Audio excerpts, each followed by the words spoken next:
go retweet this before.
everybody. I forgot to unmute myself right at the beginning. Hello, everybody, and welcome to Ring Post Radio, the only show that celebrates Greek Easter and comes at you live on a Monday morning. You're at work, you're driving to work, you're doing whatever, at home maybe, I don't know. You're working from home, or you're unemployed like this fella right here. How's everybody doing? I'm your host, Ryan Knightsey, and with me, as always, is the co-host with the mo-host.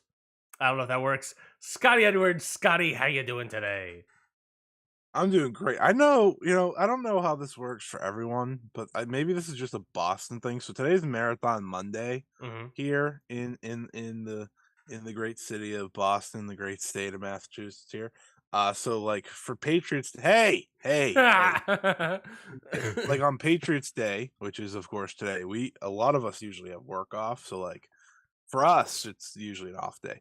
But if you're not off and you're joining us here, thank you so much. It's been a long time. I said this to Ryan before the show started. I was like, this may have been the worst possible week for me to have to wait the longest to get my thoughts and takes out there. This is brutal. Because we recorded last Saturday morning. Correct. And we haven't recorded since. No, we did Friday. Remember, we did last Friday. We did last Friday, so that makes it worse. Yeah, that makes it worse. Longer. You know what shit has happened, folks, that I've wanted to talk about and I haven't been able to? Yeah, I can talk about Stardom all the time, but I haven't even got to talk about that yet. No. But we're here. Yep. There's a lot to talk about. I'm taking a lot of victory laps today. It's gonna be great. We got a big one, folks. We got a big topics on deck today.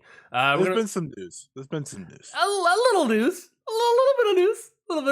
We're going to be talking about All-Star Grand Queendom. I'm going to preview that show happening on next Sunday, or this upcoming Sunday, I should say. Yep.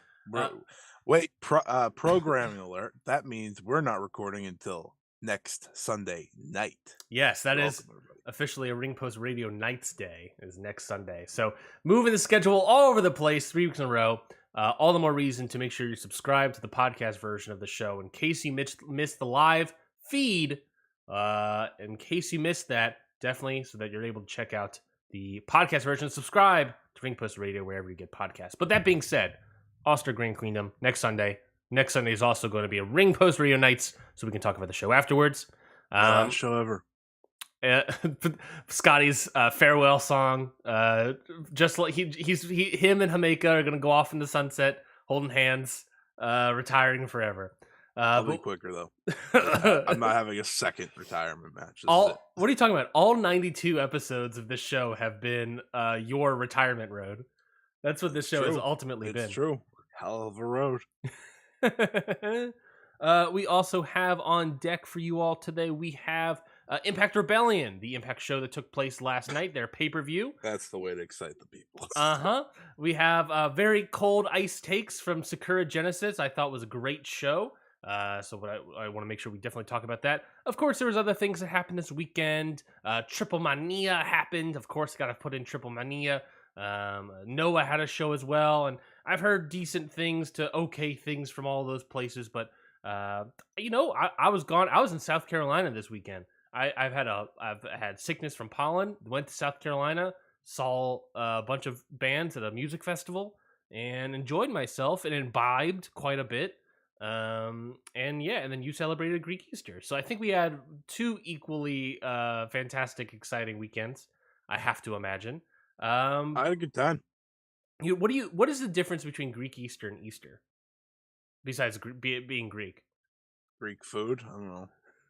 Bunch of pita? Pretty much. I mean, for me, it's like we probably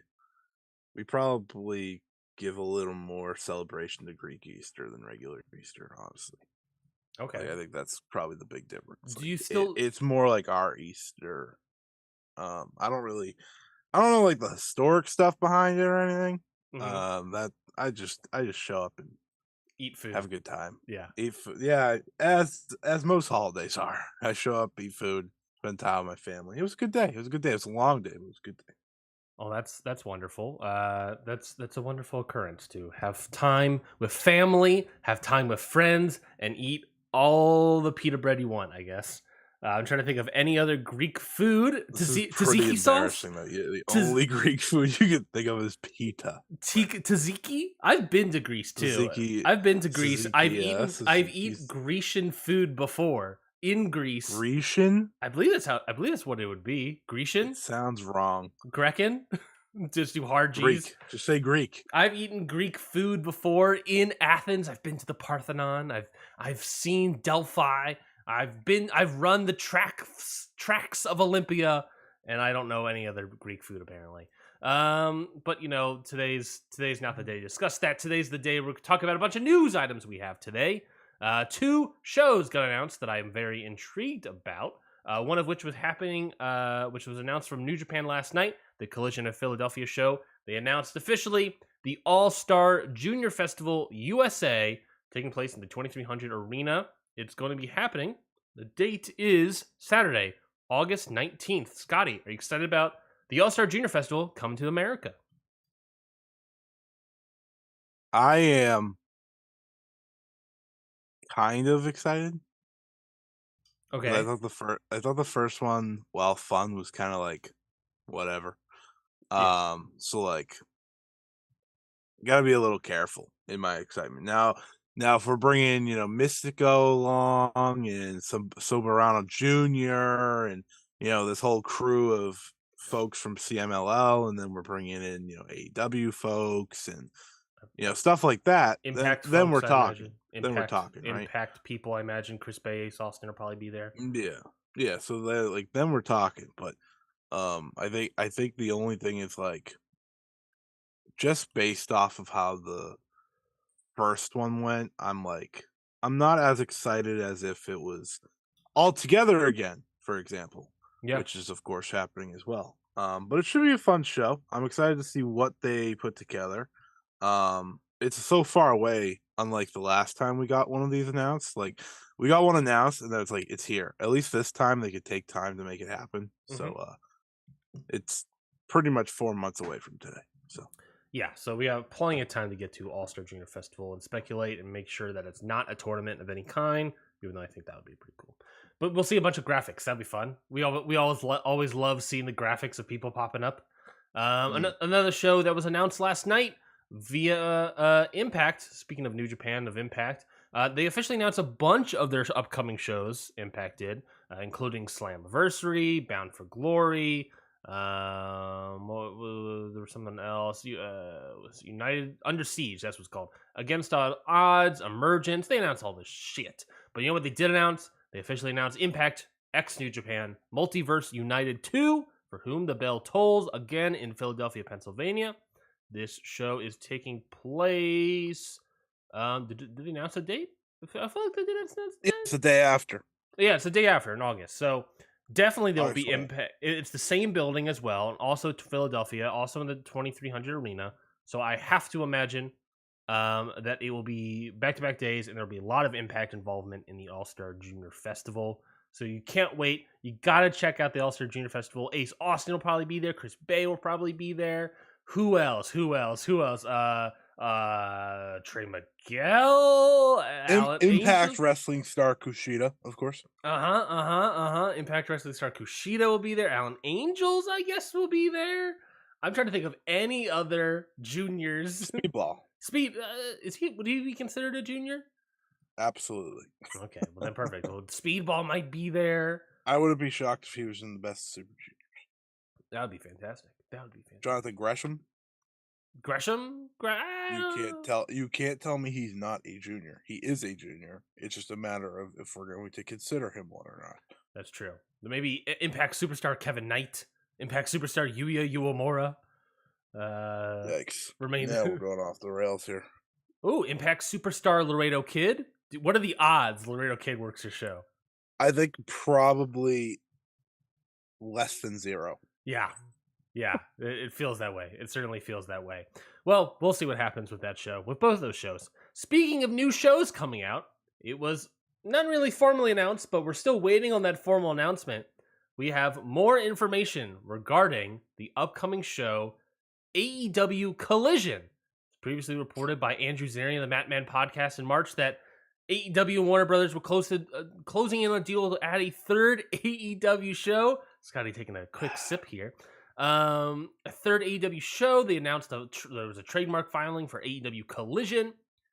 There was a Saturday TV event scheduled July 8th.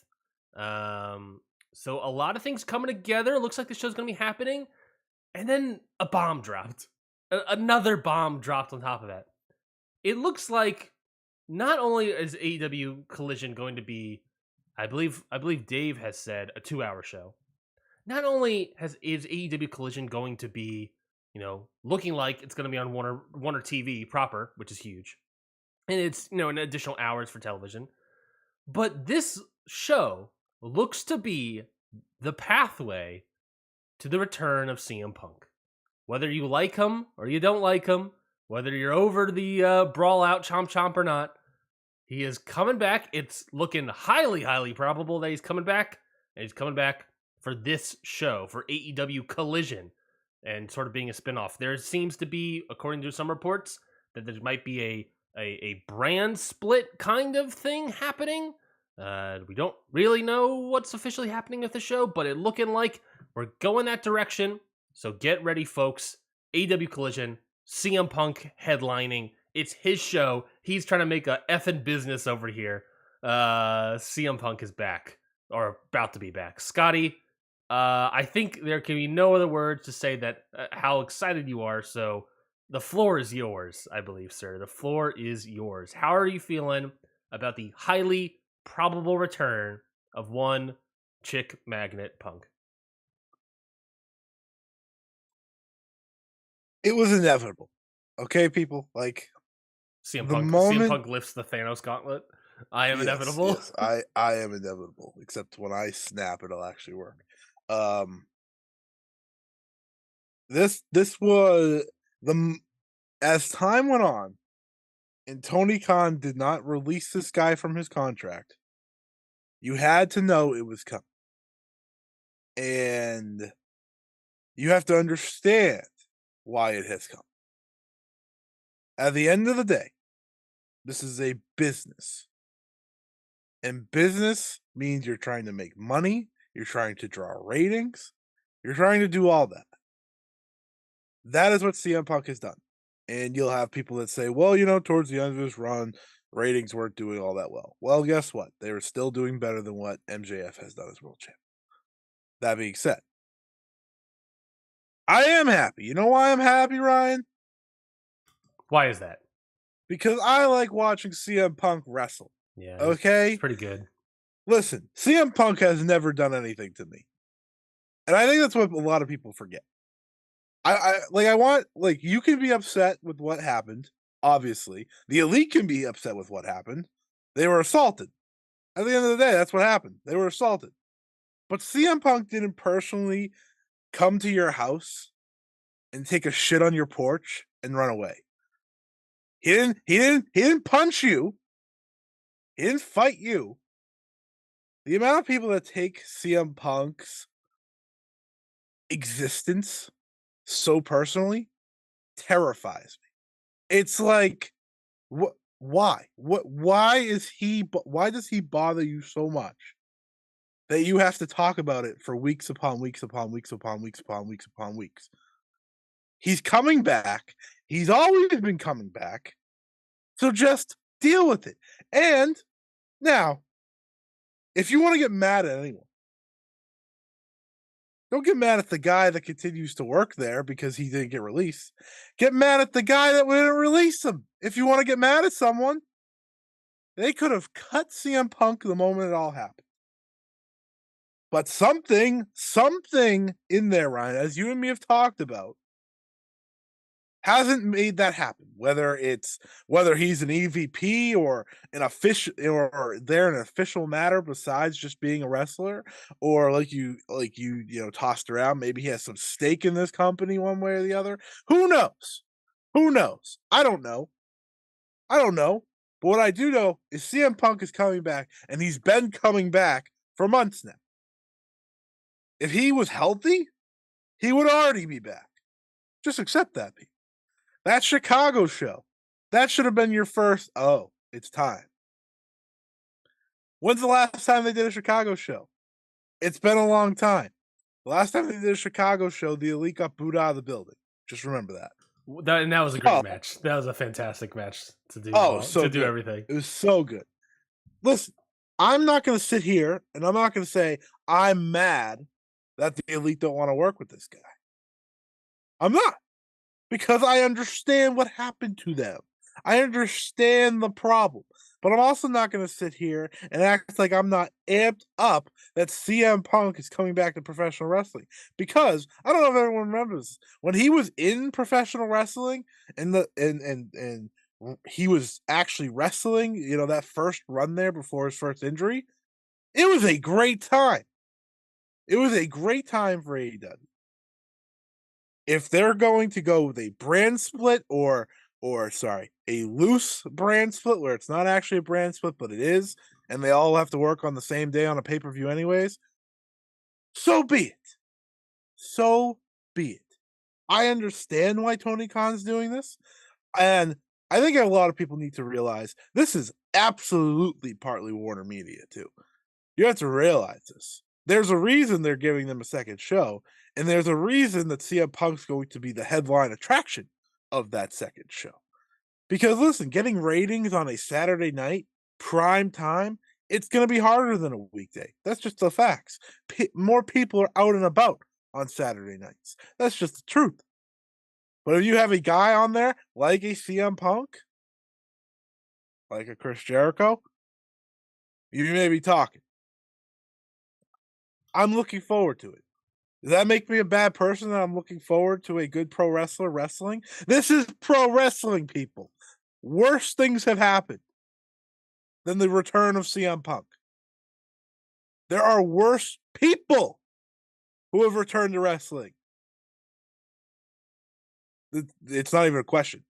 Vince McMahon literally came back. No, I'm not questioning that. I was thinking, yeah, there's a couple. There's a lot of worse people. Listen, couple. People are gonna disagree with CM Punk and what he did. I disagree with what CM Punk did. But at the end of the day, I still love CM Punk as a professional wrestler. Mm-hmm. And I'm excited to see what he does in his return.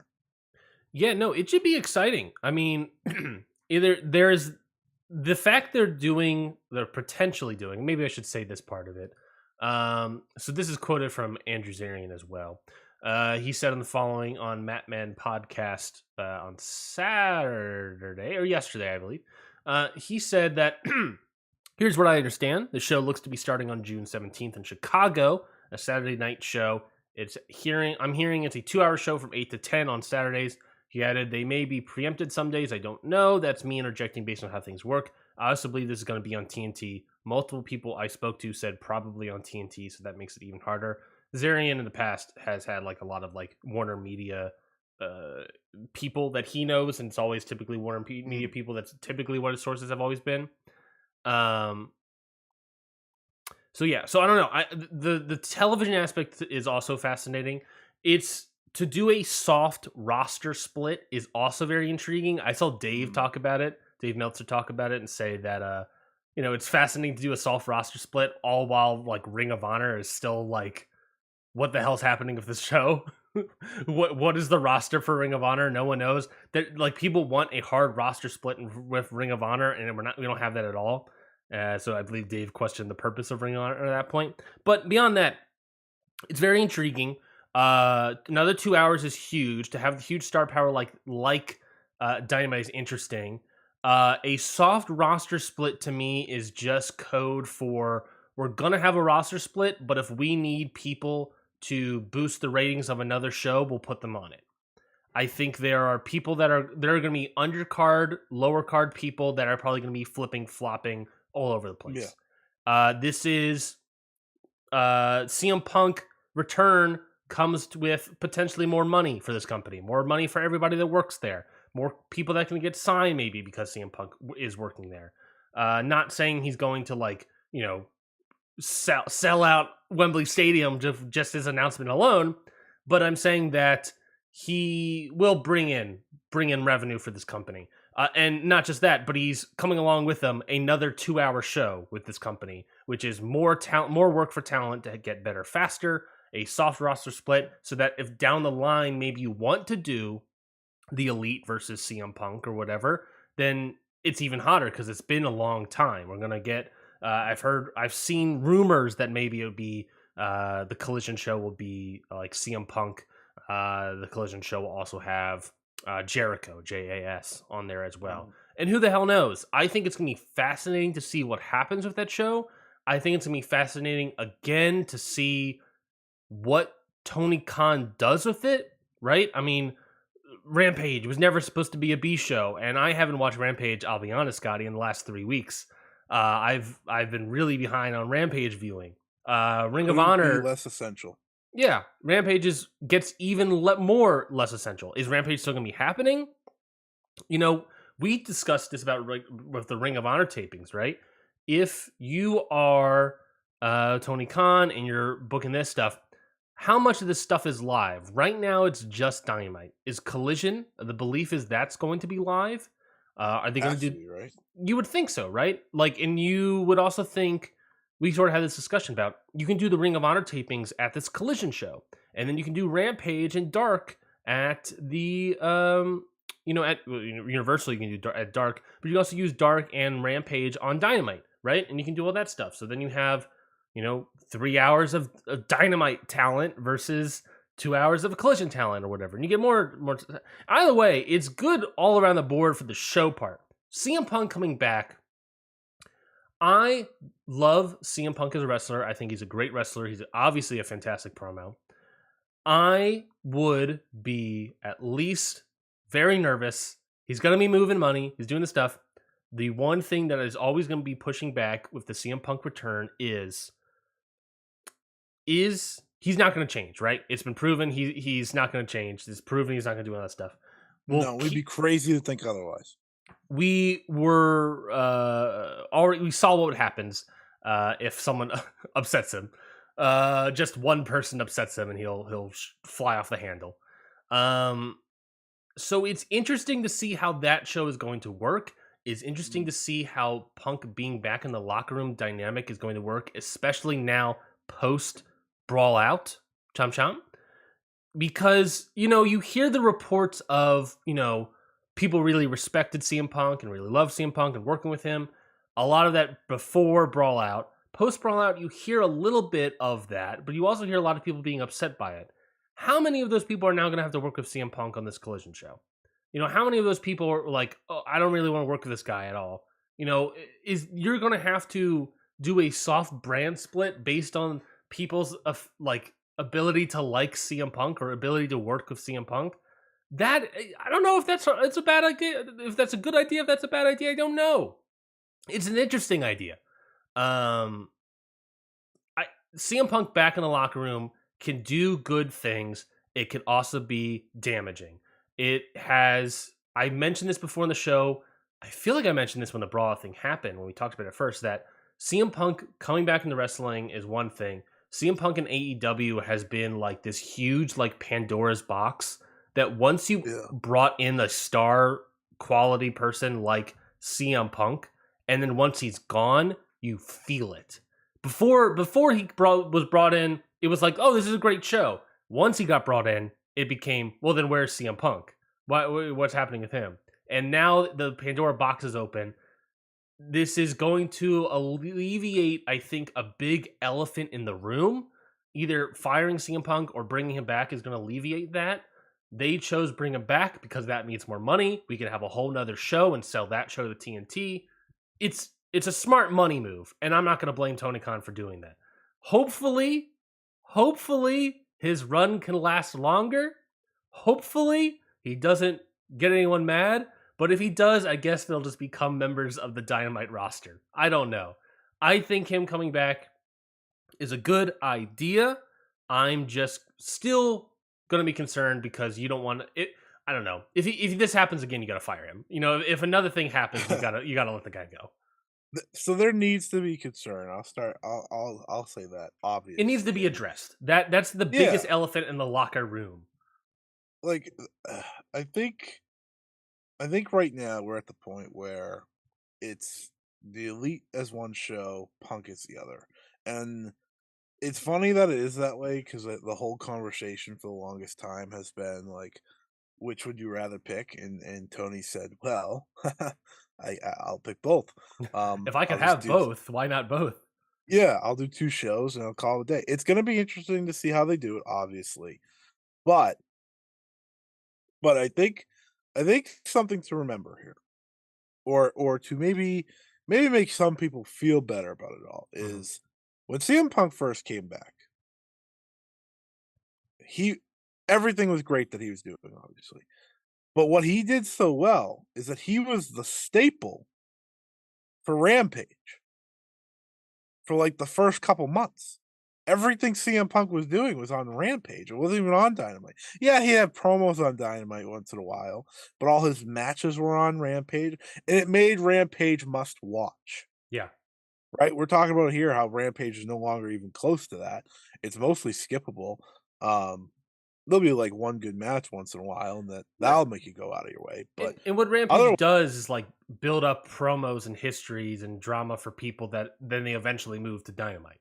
You know, they set up all yeah, the and stuff it's there. a problem because then no one sees the promos because no one's watching Rampage anymore. Rampage is essentially dark on TV. That's what it really is. Dark elevation, whichever one you want to call it. And but back to the Punk thing. What he did so well was he made the Rampages worth watching. And now that he is coming back, likely for this Saturday show, this rumored Saturday show, he's gonna have a chance to show what he's all about all again. And some people may be proven right in the end. The people that have doubts against him coming back just from a business standpoint, fans have said, well, maybe he wasn't all that worth it. And I mean, based off the brawl out stuff, maybe obviously that was not worth it and all the backlash Sure, from that. sure. But in the complete business sense, people still do doubt him somehow, even though he's proven to be the merch guy and sell tickets and all that. I think bringing him back, if if if you could figure out the way to control it, at least for a while, is worth it. And I've said that. I said that when we got into this. I say now, you gotta try. Because I think then there's a scenario here where it comes back on Tony where he's saying to himself, "Man, what if?" Right? You gotta try. Because let's be honest, folks, if there is a day that we get to that point where the elite want to work or are willing to work with CM Punk, money is going to be made. Yeah, Big money is going to be made. yeah, And that's just the fact. Because I do think there will be this is pro wrestling, folks. There will be a day, as long as CM Punk sticks around long enough, that happens. I have a tough time seeing otherwise. Um, there now the logistics of who goes on what show and stuff like that, that's a big problem. And you probably won't have your world champion on the Saturday show. But listen, MJF isn't even on the Wednesday show. So like what do you want? He is on the show now a lot. But there was a good time there when he first won the title that it felt like he was on the show every few weeks. Um I think the interesting part for us, right? It's funny. The WWE draft is coming up in a few weeks, and it's almost like we should be doing a Dynamite Collision draft yeah. in a lot of ways and kinda designing what makes sense here and here. You put probably an international champion on one, TNT champion on the other, Mhm. stuff like that to change them up. Obviously, in terms of the women's, you could put TBS on one and the AEW world title on another. It's not like the TBS is ever on TV anyways, Yeah. um, unless it's Rampage. But it's gonna be interesting. Listen, folks, the first feud's gonna be CM Punk and Chris Jericho. That's just the facts. Like everyone, it's reporting, it's happening. And you know why? Do you remember the big stadium they're trying to sell out? Ooh, maybe it's one of the top 15 biggest stadiums in the world, maybe? Yeah. Who are your two biggest names? Ooh, it's gonna be Nakazawa and Yeah. Cutler. Oh, no, no, no, it's probably CM Punk, probably Chris Jericho. Yeah. It's arguable. Obviously, this day and age, who's the bigger names? but those are the biggest names, historically at least, besides Sting, um, Yeah. that No, you have at your disposal. I also want to bring up the point you brought up earlier ago about those pay-per-views, right? About Mm. it seems like I don't know. Do you get the sense? First off, I'm about to start another tangent. Um, you brought the idea of like, oh, they only see each other every couple pay per views. I'm guessing we're not getting more pay per views. It sounds like it's probably just going to be still the five, six, seven, however many pay per views they are at this point, a year.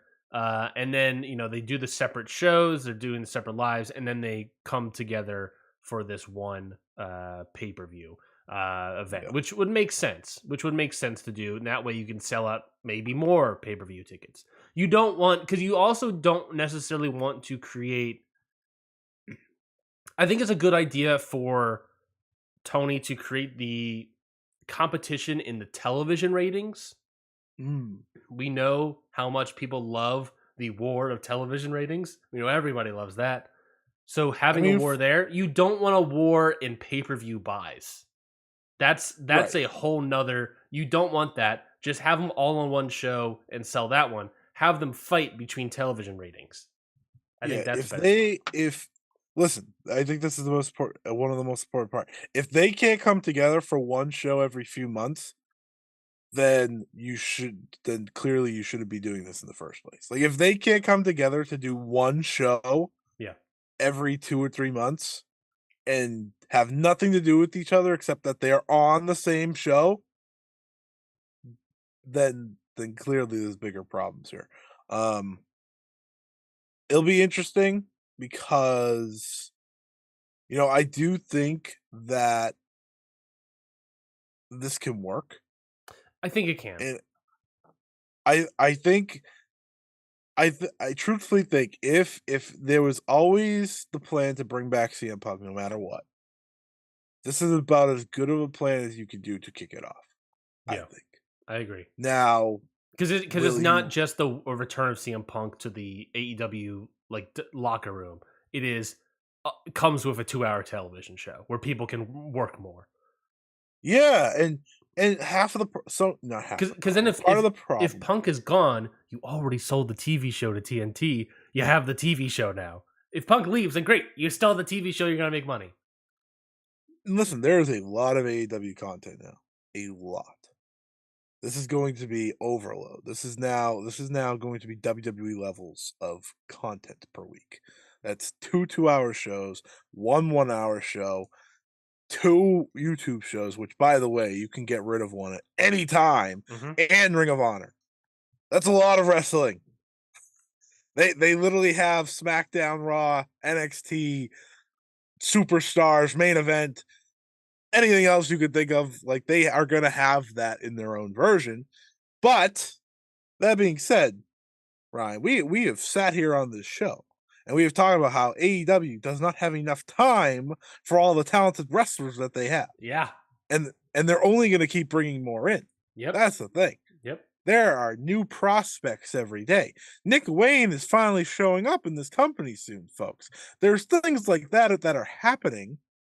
So a second show of meaning, because Rampage isn't a show of meaning. It is a show of, let's just put some people on here. Poor Swerve has been relegated to Rampage for like months now. Yep. Yeah, Now I can yeah, he's showing up last Wednesday. He's finally He he's did finally cracking out of finally, that cage. but now I can actually see him probably on a real show that is worth my time. Yeah. Yeah. No. Rampage is gonna be more diminished to like. I mean, it's already sort of comparing itself to like NXT in terms of ratings, but it's already going to become like I'm already skipping the show on not on purpose. It's going to start becoming actively skipping the show unless Rampage gets way more exciting. It's Um, on at 10 p.m. and taped. I can't explain to you people how unbearable that combination is. yeah, it's not good. It's not a good spot. It's not a good time slot. And even like then, Saturday 8 to 10 is decent, but it's going to be preempted a lot. It's not good. And even then, if it's Saturday at 8, does that mean all pay per views moving forward are Sundays? Are we gonna talk about that? I mean, I think that would officially say that, yes. that's my But interpretation of it. during football season, he doesn't like to run Sundays. Well, you're gonna run during your TV slot that you have, Maybe he just doesn't do TV. unless the TV spot gets preempted to Sunday or Friday, or Mm. you know what I mean. Like that's gonna create a lot of issues. I think that's the confusing part about this. I also the other tangent I was gonna bring up was you have the line of CM Punk is trying to run a fucking business. You have the line of why maybe there's some legal issues of why you can't really fire CM Punk, and then there's this whole other aspect to it. And I was thinking about that. Do you think so? We know that Kenny, the Elite, Young Bucks, EVPs. Is CM Punk also an EVP? Makes you think. Makes you think.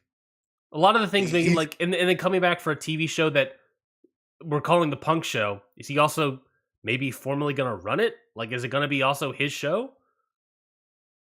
he has to be something. Hmm. Like, and I say that in that no one has as much hands. Like, I understand Tony Khan likes him, and look at it, I like CM Punk too. I like a guy that made me a ton of money as well. Yeah, Um, but CM Punk had so much kind of control in a lot of ways that it almost makes you think that he has to have a spot. Otherwise, this is Tony Khan listening to a professional wrestler at all times, kind of book his way, yeah. and that just doesn't happen, right? Well, I mean, It's there's Jericho, but even Jericho has limits. yeah, Jericho does have limits. Jericho also, by the way, to little go off a little here. Go off, King. Jericho is the smartest guy in the building, despite the problems he and CM Punk have had. He is willing to go sit down and make this happen because money, because money, ratings. That's what Chris Jericho has always done well. You don't have to like Chris Jericho, but he is smart. If no one else wants to go work with the big money draw and be the big money main event first with CM Punk, he will happily take that because he is part of the group that were against CM Punk during this time. So why wouldn't he step up if no one else wants to? If the elite don't want to right now, and I think letting the elite idea simmer is actually a better idea, truthfully. Agreed. Not going right to it. I think that's a little more interesting, because it'll be the inevitable when they go face to face that it's like, oh my god. Yeah, Um, Moxley's not gonna do it.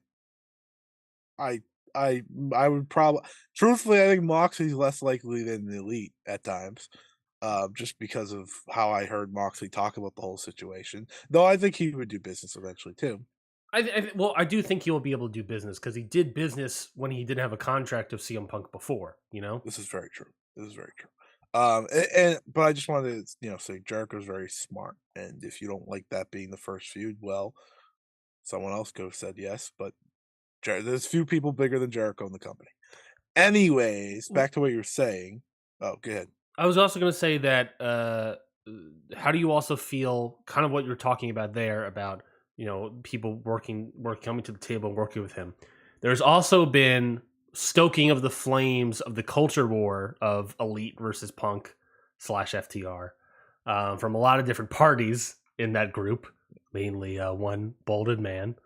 Um, that a lot of like the conversation has become, oh, CM Punk wants to work with the Elite, but it's up to the Elite to do it, and throwing the ball back to the Elite's end of the court.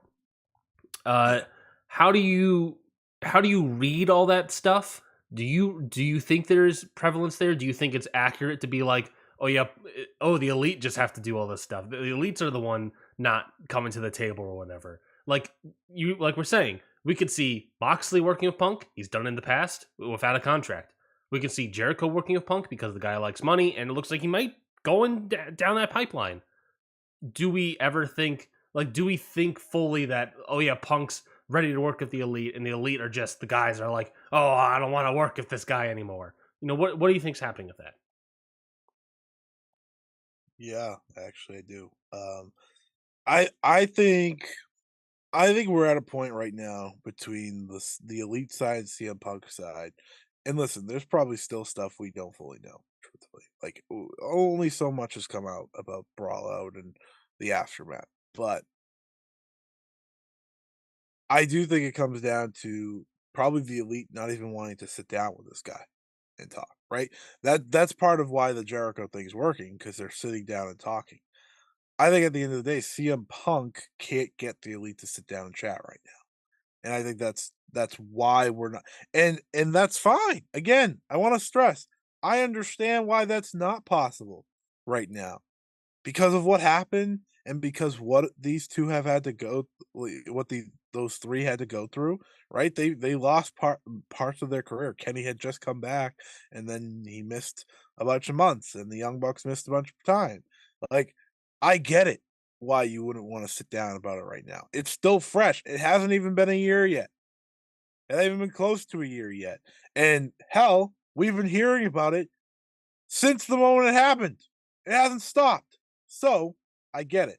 I think that's what it comes down to. It does come down to CM Punk can apologize through as many windows as he may want or as many but until they are face to face and there is an apology, it's not going to work. And that comes from the elite wanting to sit down and talk with him. Because I think CM Punk, by the sounds of it, that's what he wants to do.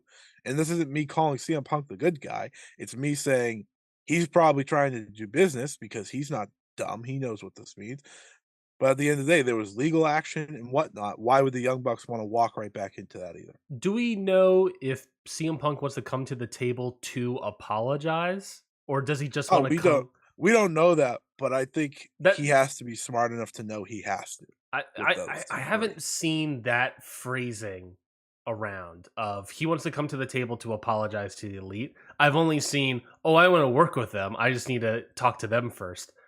I wonder if CM Punk is like, "Oh, I wanna come to the table so that they can apologize to me." And I'm like, is that probable? I could see CM Punk thinking that, with the whole Adam Yeah, Page stuff I'd happening. like to think we aren't that insane, Oh but no, I I agree. I mean, agree. I like to think better of people than that. But I also, with the whole Adam Page stuff, it is like, I don't know. I could see him being like, "Oh yeah, I want to come to the table and work with these guys. They just have to yeah, apologize to me first." And it's like, well, hold on, guys, hold on, man. I I mean, I think the Hangman Page part's actually the most interesting, Hmm. truthfully, because like Punk and the Elite can eventually make it work. Punk and Jericho punching Moxley. Punk and Hangman ain't working. That just is never gonna work. Hmm. It's not. Punk did not like Hangman, and by virtue, Hangman can no reason to like CM Punk. Absolutely zero. This guy literally said, "Yeah, get the title off of him and give it to me." Like that is what happened. So like that aspect of it all, and I think that is probably playing into the Elite's decision as well. Is like the Hangman's their friend, Yeah. their guy, right? And they're not just gonna go back. I think it will come down to kind of like a group decision. But yeah, I mean, I don't know if CM Punk wants to go sit down and say sorry. I don't know that. I'm not in the ear of CM Punk, and I don't think anyone, even if they are, fully knows what CM Punk is thinking. The only person that knows what CM Punk is fully thinking is CM Punk. Mm. That is it. FTR can say what they want. All these sheets can say what they want.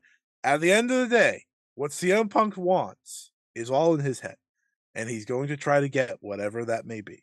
Um, but overall, this can work. Instead of when we do the mock drafts for Collision and not Rampage, Jesus Christ, Dynamite, we'll start with the Elite and Blackpool Combat Club on one side, and we'll start with the CMFTR and JAS on the other, and then it'll be building from there. And that's really two good starting points at the end of the day for both shows. I totally agree. And I also like the idea of like going what we already talked about before is that doing like the Ring of Honor tapings during the Punk Collision show so that, maybe Punk also has some thoughts about Ring of Honor. I think there's something about Yeah, that also I think makes sense. But yeah, CM Punk, I think there's no better way to say it than CM Punk is going to do whatever CM Punk wants to do. And no one knows what that is. Maybe no, we'll find but he out one is day. coming back. Yeah. He will be on that Wembley show. Yeah, I would think so. and we'll see how much further we go from there. I mean, it's all very interesting to me. There's a lot of people in that backstage that don't like him, that are obviously a little open that they don't like him as well. Um, Jungle Boy, for example. Uh-huh. Uh, so like it'll be interesting how. For me, like a lot of the interest now is how they split the roster, who goes where, what happens. Yeah. But I think anyone that Punk has ever worked for or worked with to try to raise up, say a Powerhouse Hobbs, a Ricky Starks. Where does MJF go? That's a fascinating thought. I honestly don't think MJF likes CM Punk. Yeah. You have to remember what MJF walks back in the door and all the attention is taken off of MJF. God. When did that happen? It feels like that happened to Wardlow at one point, where the spotlight's supposed to be on him, and then all of a sudden gets it is funny diverted. that way, isn't it? The karma, baby. But MJF didn't get ruined. Yeah, Wardlow couldn't be more ruined if he tried. Well, he broke a car. That helps. Maybe that kind of helps. Yeah, I heard he's Wardlow Strowman. I heard someone say that it didn't make any sense why that was, they're like, there's no reason for Wardlow to do this stuff. It makes no sense in kayfabe. And I was just like, well, the story started with his car getting broken into. So yeah, does work. That was pretty easy. It's a pretty easy connect. Let's talk about Stardom. Let's talk about All-Star Grand Queendom. Sorry, Grand Queendom. I'm not gonna say Dream Queendom once this episode. We got through CM Punk pretty quick, huh? Yeah. It's it's almost. Well, because there's just going to be more every week moving forward until he walks back in the door. So. Yeah, that's pretty much it. Let's not spend all of our time on CM Punk. There's many more CM Punk topic points to be had. All-Star Grand Queendom. It is the big show happening this Sunday, April 23rd. A lot of interesting stuff on this card. Some great matches. Some dream matches, if you will. A retirement show, retirement matches in there. A lot of big stuff happening here. Let's go. What are your overall thoughts, maybe first, Scotty, on All-Star Grand Queendom, and then we'll go sort of as much as we can, match by match. This is the biggest women's professional wrestling show in decades, and I'll go a step further. It is the biggest women's professional wrestling show in the 21st century. That's just wow. That's not me sugar, like that is the truth. Eat your heart out, Evolution. No, anyone that brings up Evolution is delusional. That was a show for PR purposes, okay? Yeah. Get out of here. That doesn't even come close. This is, for those who may know, All Japan did not All Japan Women's did a show called Dream Slam, where it brought all the best Joshi wrestlers together, best women's wrestlers in the world together. This is the closest we will ever get to Dream Slam. This is the new Dream Slam.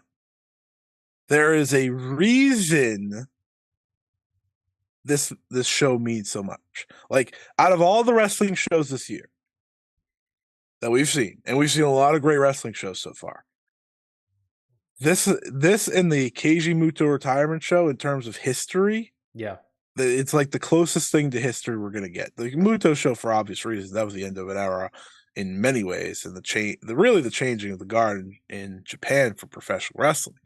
But this is a big moment for women's wrestling, for Joshi wrestling, and I came to the realization the other day, like, we've watched women's wrestling become really prominent in the past decade or so, right? Yeah. And they, in where that has happened, of course, a lot in America, thanks to WWE and stuff like that, and them finally giving a shit. But I was sitting here looking at this card, as much as the shit that WWE can give. But I was looking at this card, and the realization that one of, if not the top reasons women's wrestling became so prominent is on this show should speak volumes. I would say on this show. the biggest women's American wrestler, maybe women's wrestler, to have been developed in the past century. In the not century, in the Yeah. past like decade. In the past 2 decades or two. Yeah, and she is on this show. Yeah. Like that's listen, this show is going to be a big show for women's wrestling and Joshi overall. Mm-hmm. That's fact. But the addition of Mercedes Monet should tell everyone how truly big and important this is. And like Evolution doesn't come close. I'm sorry, it just doesn't. Like this is a really important show. Yeah. And it's the biggest Stardom show ever. It's being called that for a reason. It's the biggest Joshi show in a very long time. I hope everyone watches it. This is going to be the most eyes Stardom will ever have on it as a Stardom only show. Yeah. So it'll be interesting, but this is I have decided I will never be more excited for professional wrestling than I will on Sunday. Like this is the peak for me. It's done. It's over here. I'm getting my one dream match I'll ever ask for. After that, all downhill from there. Everything else will just never live up to it, and that's a little scary. But hey, I just talked about CM Punk come back for an hour and a half, so you never know. You never know. You got something. There's something worth covering in the future. So with CM Punk's return, so maybe we'll see how the retirement story goes for old Scotty. It's a big show. It's a big time show. Mercedes being here and her first ever Stardom pay-per-view is huge. I can't wait to see. I haven't seen it yet, but I'm wondering when the Sasha stands and everything like that are going to start like really dogging on Stardom for not having like a subscription service to subscribe to and have to figure out how to buy the pay-per-view. Like that is going to like destroy people and just be like, I'm not watching this. Screw this. That's going to destroy people. And I can't wait to see that. I think that's going to be fun. But, it's a big show. Mercedes being on the show is huge. I think the world title match is a pretty big match as well. I think the Wonder of Stardom has gotten weaker, but we'll get to that. But there's some stuff on here that's still very, very good. And I'm excited to talk about it. So let's start off. We'll just blow through the Yokohama Rumble match. There's a little bit of Rambo here. So that's fun. Do you have no thoughts on the Rambo? I have to imagine. No, you get Joshi Legends. Yeah, you already have Momo Nakanishi in it. That's it, though. You only have one person. Yeah, so we'll see what happens there. Yeah, no thoughts. Tag team match as well. Hazuki and Fuwa-chan, the YouTube celebrity in Japan, versus. Oh wait, hold on. Fuwa-chan's part of Stars. I didn't know that. Yeah, she is, but she is now. Interesting. Versus Queen's Quest, Utama Hayashishida and Miyu Amasaki. Looks like Miyu is going to be eating that fall. Any thoughts about Fuwa-chan coming back and wrestling in Stardom? Well, last time Fuwa wrestled, Hina and Saya Kamatani beat her and Hazuki. I think Fuwa wins if she's gonna wrestle a little bit more. But like, I will say this: people need to understand how big she is. Yeah. In Japan, like this is a woman who's over like everything. Like she's on everything. Like she's on a bunch of TV shows. Her face is like on ads and stuff. She is a gigantic deal. So the fact that she's on this show again is a gigantic deal, and the fact we'll get to see it this time. Last time, they did it before the show went live because it was saved for like the special TV show in Japan where they would show her debut. They got Keiji Muto for it. Like they did this whole thing for it. It's a big deal, even if it's not as big a deal to people internationally. It's a huge deal nationally. So that the fact that they have her on there will only help them in the long run. Yeah, I will see what happens with that. Well, also, she's really good. I'm excited. I'm excited to see celebrity rookie wrestler who has one match to her name. Damn, the Logan Paul of Joshi wrestling, apparently. Pretty much. 8-woman tag team match. Club Venus, Mariah May, Xena, and Jessie, new member Jessie. You remember her, Jessie Alaban from NXT back in the day. And Tekla is joining them as well here. Sorry, Tekla versus Ruaka, Momo Watanabe, Natsuko Tora, and Saki Kashima. Yeah, if you want to hear my nerdy thoughts about this match, you can always listen to my other shows. I'm not going to give you too much here. I'm going to save you all some time. I mean, Club Venus is obviously their own faction now. Mm-hmm. But I will say that the Tekla part may have them lose because Tekla doesn't like them. um, but yeah, it'll be a fine little match here. It's a way to it's the last way to get everyone on the show without putting everyone in the rumble. So Yeah, it's classic Stardom fashion. Everyone has to be on the show in some variety. yep. Um, yeah, I'm interested. Xena, I think she's pretty decent. Mariah May has definitely come into her own here. Jesse, I think, still remains to be seen in Stardom, but I've seen one match from Jessie so far. mhm, She has something that I certainly did not see in NXT.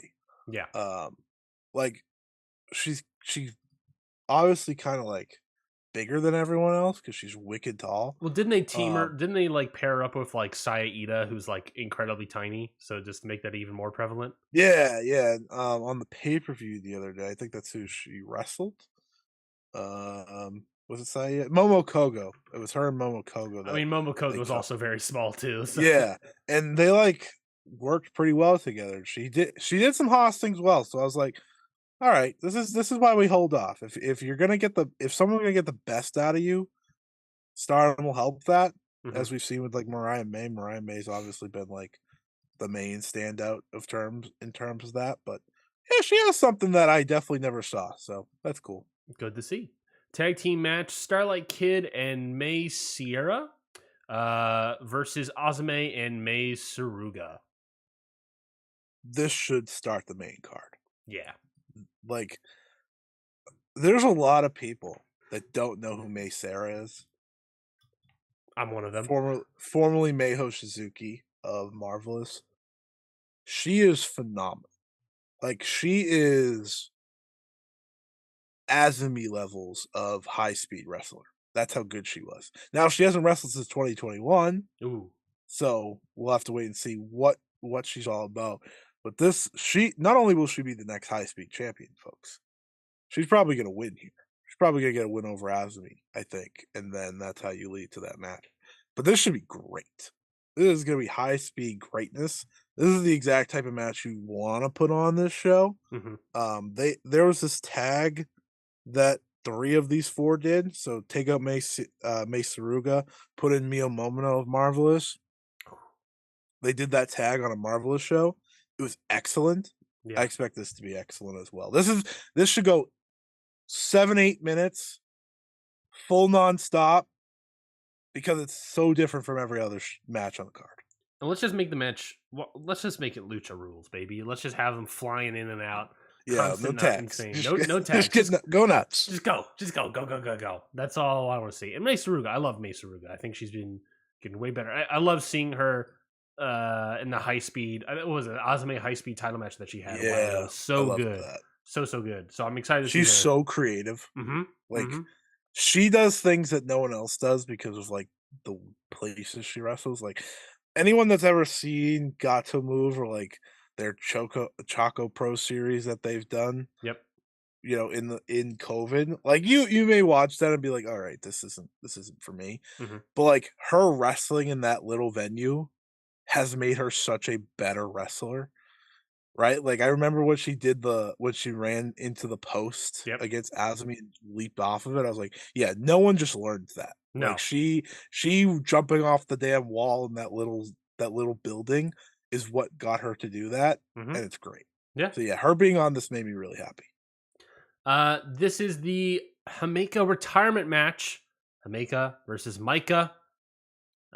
All roads lead to here. The tag team is exploding to face off one last time together.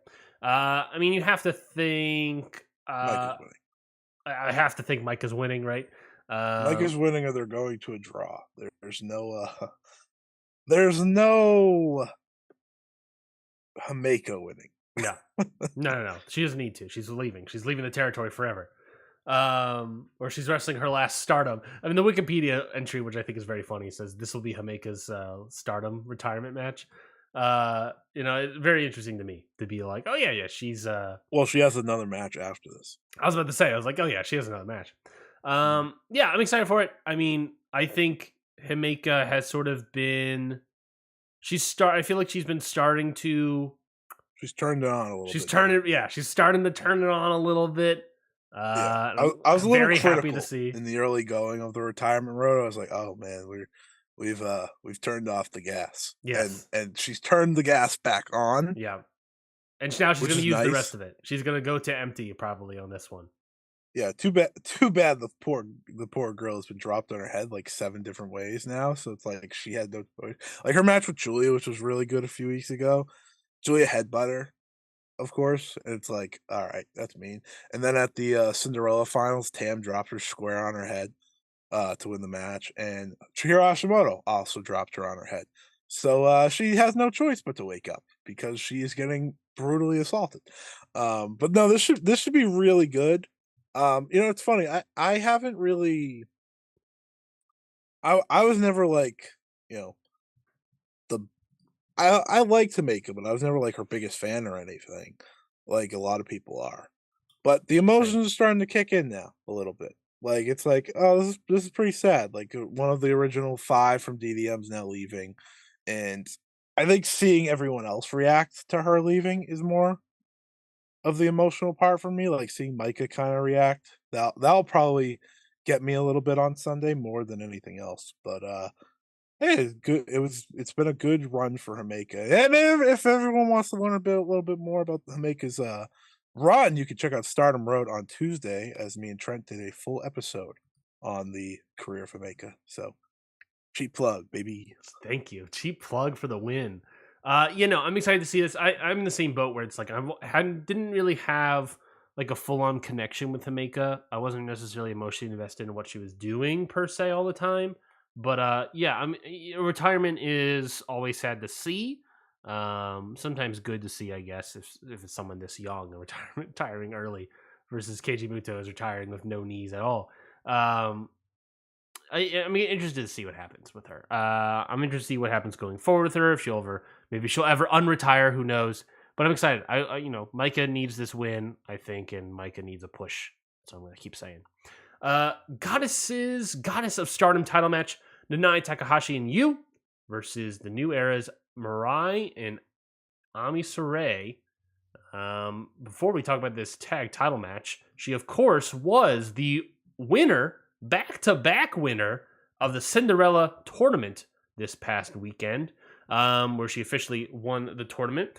She said, if I'm not mistaken, she said she was going to wait to see who wins these titles tonight to then challenge. So we'll see what happens there. But for right now, she is challenging again for the tag titles here against Naya Takahashi and Yu. I think this should be pretty I good. win again! Oh God, he's winning again. I won. To me, there was only one choice to win the Cinderella. We're going back to back. Going back to back at Cinderella, that's kind of my favorites type thing. It's only been done twice, one by Mayu Iwatani, and now the second time by Mirai. Obviously, I am ecstatic that she won. In terms of this title match, this I'm not even gonna say should be. This will be the best tag team match that Mirai and Ami Sourei have. I fully believe that. I can believe They it have too. been they've been a duo that have been rocky, to say the least, because I think I've seen Mirai work better with both Shuri and Tomoka Inaba Hmm. in her time as tag team. I think her and Ami Sourei have been trying to figure it out because they're both similar but very different in that um, they're kind of powerhouse wrestlers, but it's I always think it's harder for Ami Sourei to stand out in my opinion, and that's just been the way it has been since really the start. Um, but I think this will be the match that they really connect all the dots of the team because 7 Up has been so good. Yeah, I think giving her the Future Stardom title has helped. have helped her stand out a little bit more. But it's tough because you're standing right next to Mirai, who is actively, constantly being pushed, and they obviously see something in her, and that she will win some sort of title down the Yeah. line. I also Um, think she's much better. oh yeah, yeah. Like creatively, like I don't think many are more creative, but yeah, it's not even close. Yeah, it's a tough spot for Ami Saray to be in, but I think she's also in a tag team match here. Um, I think Mariah is going to do great, and then Takahashi and you. I love you. I think you is really good, and I'm excited to see what they can do here. It's going to be hard hitting, that's for sure. That I is think known for sure. I think you might be like she's like top wrestler or top women's wrestler this year. One of the top Ooh, few. ooh, She's been excellent everywhere she's been. She's really killing it in Stardom. Never did I not that I never think she would be here, but the fact that she's been as dominant, like she's if she is wrestling with Nanai, it's Nanai taking the fall rather than her, and I think that's interesting. But yeah, this should be really good. I think this will be like the dark horse type match of like people look at it and they're like, ah, whatever. I think it'll stand out by the end of the night as like, oh, that was even great. yeah. Do you think we're getting a title switch here? I do. I do. I think if we don't, then I don't know who beats 7 Up unless they go back to Meltier. Um, because I don't think anyone really makes as much sense, nor is there someone like there's no one that jumps out necessarily either, unless they were to give it back to Aphrodite, if Saya were to lose the belts. Yeah, I mean the belt. yeah. That's the only maybe other direction, but I think you wanna put someone over. Utami and Saya definitely don't need that. I don't know if we'll see a title change personally. I think the fact that Ami has the future of Stardom and Mirai just won the Cinderella. I mean, you don't necessarily want Cinderella, Mirai losing. So it'd be like, I guess it would be Ami Saray getting pinned in that sense. But even then, that seems weird. So Yeah. I don't necessarily know if that's gonna be. It's It'll gonna be an be interesting one. if I don't know how many titles will actually change on this show.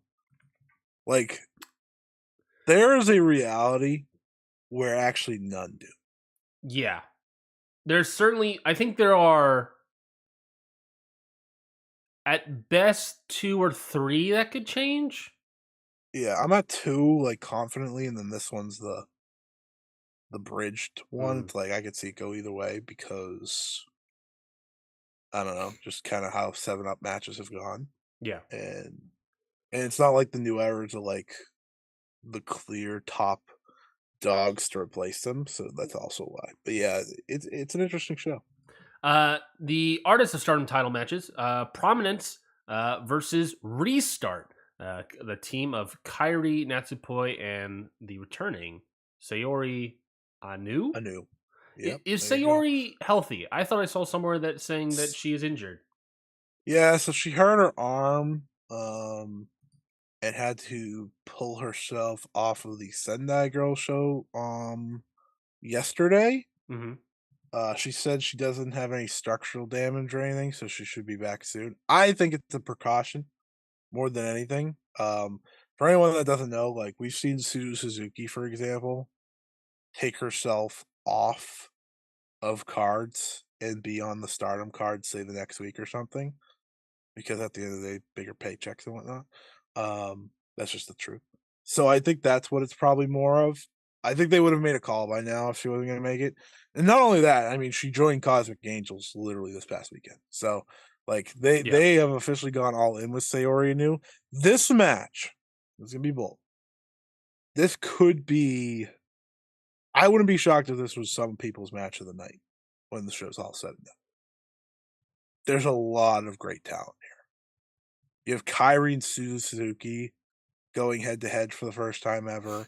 You have Natsupoi is obviously fantastic. Risa Sera's fantastic. Syria New is fantastic. Kurumi Hiragi, who has really stepped up since they've won these belts. This should be great. And this is kind of where I see a title change happening. Um, I think they kind of want to go full in with Restart, which is the trio's name. That being said, though, if they don't win, Prominence's unbelievable dominance continues. Natsupoi can always get pinned. That's what I will say. Natsupoi is the one that can get pinned on that team. Yeah. Um, it's just a matter of do they want to crown them or not? And I think they do. I think they do now that Sayori's around. But we'll see. Yeah. I They can can wait see for them. Tam too if they want. Yeah, I think that's the interesting part of it all. Singles match here, special singles match here. Big Hash versus Shuri. I mean, what more to say? This match is gonna be heavy hitting. It's gonna be suplex flinging. It's gonna be great. I'm very excited about this match. I cannot wait. I mean, this isn't like my most anticipated match of the night, but this is definitely like I just It's want to up sit there. here and just be like, yeah, baby, let's get a big Hosh Vader over here and take on Shuri, and I can't wait to see it. We got winner by knockout, submission, or referee stoppage. They said, "How do we change this match?" Yeah. And they said, "All right, we're just gonna kill each other." And that's how. That's how the match ended. It's perfect. It's perfect. It should be excellent. And when you Shuri will probably win, Hmm. but we win, folks. We win. Yeah. This is a big old we win match. Yeah. I'm very excited for it. A match that I know is probably going to be the match of the night. There's a very good chance it's the match of the night. There's a very good chance that's the match of the year. There's a very good chance that Scotty is going to cry at the beginning of this match. Let's talk about it. IWGP Women's Championship match: Mercedes Moné versus Mayu Iwatani. Scotty, the dream match is happening. This match literally just has to start. It's gonna be my match of the year. Okay, full bias aside, I don't give a shit what happens. Like this is it's unbelievable to me that it's happening. Just I remember, when all the Sasha stuff started last year, and I remember like, well, if there's anything that's ever to happen, I just want this one thing to happen. And I said it with zero belief it was gonna happen, folks. Like you have to understand. And I explain this all the time. I wrote an article about this. I wrote an article about this match. Dream matches are things that only happen in dreams. They literally like listen, WWE can call whatever the fuck they want a dream match. Most of the time it's not a dream match. Same goes for AEW. Okay? To me, Kenny Omega Vikingo wasn't a dream match because it was already scheduled. Okay? Like dream matches are things you just don't think can ever happen, let alone will. Yeah. This is exactly that. No one ever expected Mercedes Moné to leave WWE, right? Because she went back once. She went back multiple times, even if she wasn't happy. So everyone expected that to happen again. I expected it to happen again. I'm not crazy. That's just how this works. People complain, they get more money, they call it a day, they go back. But Mercedes Moné, God bless her, has done everything against that idea, and it's been fantastic. It has. She has had 2 matches so far, both very different, but both further proving how great she is. And now we're here in a match that is like it is the best of the generation. It is the best of the East versus the best of the West. That is what I'm calling. That is what this is. You're getting the best versus the best. That doesn't happen all that much, right? It doesn't happen. Once in a lifetime, truthfully. Like, I don't think this is ever happening again, one way or the other. So I'm going to take it. I'm going to absolutely love every second of it. They have, and just to put a cherry on top, they've went down the Bailey Sasha road to build the story just because they can. Which I don't know if you people remember. Sasha and Bailey turned out pretty good. Just saying. So yeah, I'm a little excited. This is the one. I really need Mayu Iwatani to win, but Mm-hmm. if Mercedes Moné signed for more dates, Yep. she is 100% winning this match. And I understand why. Yeah. if she decides to stay, if she can stay, if the money is right, the money is there. She has to win. Mayu can Yeah. beat her later, and do that sort of like a Yeah, they long can term run it back story. if they want. Fully, I could see Mayu winning, but ultimately, it's a. I also think a dream match qualifier is a match that like you said, you almost don't care who wins. You're just excited to see them wrestle. You never imagined them to wrestle. Mm, Omega Danielson was like that, but they've wrestled before, yeah, in exactly. PWG and Omega Ring of Danielson, Honor. I will consider a dream match just because no one ever thought Danielson was going to leave. It really Yeah, always comes down to will someone leave WWE? yeah, that's a lot of the dream match scenarios right there. Um, Vikingo Omega had elements of it. I was excited to see them wrestle, but ultimately I knew who was going to win and didn't really matter as much. This Yeah, match is like I don't know who's going to win. It's a huge decision of who wins because that's going to be a huge revelation about the future for Stardom and New Japan, I guess. Um, and yeah, man, this is going to be good. I mean, the Io Shirai match and Sasha Banks match was really good. Um, the Kyrie and Sasha Banks matches were good. I mean, yeah. complete. Mercedes is a different wrestler in Japan. I will say that Oh yeah, she hits a lot harder. Someone may want to tell her she doesn't have to hit as hard as she no, does. no, no. She was in that. She was in that Hazuki match and got hit a couple times too hard. And she was like, "All right, okay, I'm gonna. Yeah, I see how hey, this is." I did give the warning that Hazuki wasn't going to just like sit back. No, no, no, no. What should do that? But yeah, this is listen. I, as a Mayu Iwatani fan and someone that watched her lose to Kyrie in a heartbreaking fashion, really, really, really want to see Mayu win. But at the end of the day, the fact we are getting this at all, that is the win for us all 100%. because it's that is how I felt for pretty much the whole Mercedes Monet run. So far, it's like it's a win we're even getting this Yeah, in the first place. But yeah, this is I don't even think I'm gonna watch the Wonder of Stardom title match. I'm gonna be gone. yeah. I'm gonna be so lost after this match.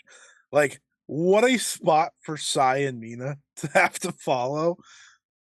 Cause like I think most people will be into it by then. I'm not gonna be. I already know I'm not gonna be. I'm gonna be gone. I'm gonna be like taking a breather. It's gonna be great. It's gonna be great. Totally agree. Totally agree. Can't wait for it. Very excited A for it. dream match. Dream match, baby. Wonder of Stardom title match: Saya Kamatani versus Mina Shirakawa. I'm seeing a lot of chatter online about this match. How the turntables.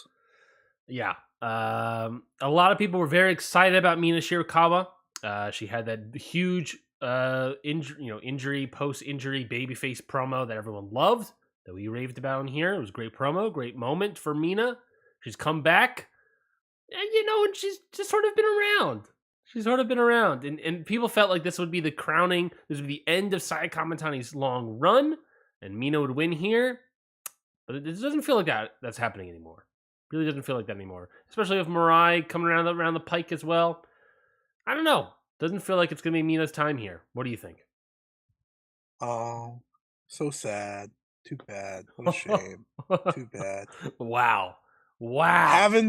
Haven't thought for a second Mina should be winning.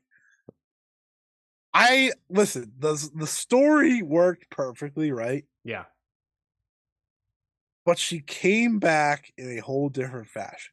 Yes. And for me, that was the instant, okay, I don't need like this is a different story for her now from here on out. It seems more of like I need to prove it story rather than I am this big underdog babyface story anymore. Mm-hmm. And I don't think she should win. I've thought from the very start that you need to put over Starlight Kid or Mariah. Well, not very start. Mariah wasn't even part of the company when Saya Kamatani won this. But my point is, pretty much from when Mariah won the Cinderella and had the match with Saya Kamatani, I walked away saying, if this is what they go back to, it's the right choice. Mm-hmm. And Mariah's only got better and better and better and better as a as the overall wrestler. Mina Shirakawa has also gotten better and better and better and better. But that promo she had, that wasn't planned. That wasn't planned. You know why it wasn't planned? Because her face wasn't supposed to get smashed in. That wasn't part of the plan either. Thank you. Yes. This was a match that was just happening to be part of the reign. Mm-hmm. That's what this was. And bless Mina, she turned it into magic. Mm-hmm. She got a lot of people wanting her to win. As she should. That's her As job. she should. That's how pro wrestling works, folks. If more people should do what she did, and turn a negative into a positive, a negative of getting your face busted open and stuff like that, right? It was a rare, and I say this mostly because not enough people I think pay attention to it, but it was a true like promo of the year contender by someone who maybe doesn't always get that attention. And we are sitting here now. It feels wrong if she does win. It does. Yeah. And I have been someone who is I came to I've come to accept that her winning makes sense, but even then I said her reign should not be long. Listen, I still think that there's a shot she wins, and then she just drops it to Mariah. We've had enough long title reigns, okay? We've had plenty. We don't need another long title reign. It's okay if Mina wins here, defends it once or twice, and then drops the belt. That's okay too. We haven't had one of those with the top 2 titles ever. Like, we have had it before, but it's been a very long time. Yeah. Mina, to me, always felt like that kind of champion. It's more of the moment than the reign if she were to win. I think there's still a moment there to be had if she does win, because a lot of people love Mina Shirakawa. Yep. And she's put in the work to get to this spot. Yep. But there's so much going on in the show, and Mariah is now sitting in the back waiting. It makes you think. It does make you think. And I'm going to also say, I wouldn't be surprised if Mariah challenged for the world title. I want everyone to know that too. I don't think that would be that much of a surprise either. Yeah. That being said, I do think it will be the Wonder, and I do think that she will win. Yeah. Now, will it be Mina or Saya? I don't know. I haven't needed Mina's champion personally, so like none of this has ruined it for me. Yeah, I think this will be a good match. Yeah, I mean they had a good match last time. Yeah, surprisingly, like a lot of people were like, "Whoa, whoa, holy shit!" Yeah. You know. The thing is, like, they're following a match that is going to have me so like I'm almost worried to talk about this match after the fact, because I don't know how much I'm gonna remember. They're in an unenviable spot. It's rough waters for them in the card, but they'll figure it out. World of Stardom title match: Julia versus Tam Nakano. I mean, this is hair versus hair World Wonder of Stardom title match back in the day. This is the finals, the Grand Prix finals from last year. This is long-standing feud between these two. Not culminating here. Well, we don't know if it's culminating here. Probably not. Tam Nakano coming in with a healed, giant, bulbous forehead. Looking better. Thank God. They're going back and forth in these press conferences. I'm very excited about this one. I think it's going to be very hard-hitting. I'll also say this, Scotty. I have been thinking a lot about Stardom's booking, and I want to say it was last week, about my concerns in regards to Stardom's booking lately. And the past several years, we've had that like sort of who feels like is going to be the winner. Shuri feels like she's going to win. Julia, this is her time. Oh, the 5-star? Yeah. Well, just of the year alone, but then in the 5-star it became even more clear for both of those women. And then after Julia, you and I had this discussion where I was like, I don't know who's next. I genuinely don't know who would at all be next. Which is a good thing. It's also a bad thing in the sense of like, what's the direction? You know, like where are we heading? Where are we going? Sure. And you don't want it to always be like super obvious, like Shuri, like Julia. Yeah, you don't want it to be the Tony Khan. Here's my first 4 or 5 Yeah, champions. yeah, yeah. You don't always want that. You do want you want people to know what the direction is, but not be like Yeah, so over the top about it. You don't want to, but you also don't want to like WWE M Night Shyamalan it all the time and just do a twist for twist's sake. Um, that all being said, I don't necessarily know who the next person is, so why not have Tam Nakano win the title here? kind of feeling that way, isn't it? I, they're Julia's up 3-2 in their feud. Tam could win here and even things up. I I don't know. I think if there was any person that could beat Julia that makes sense, Tam It's Nakano early. makes the most sense. Uh-huh.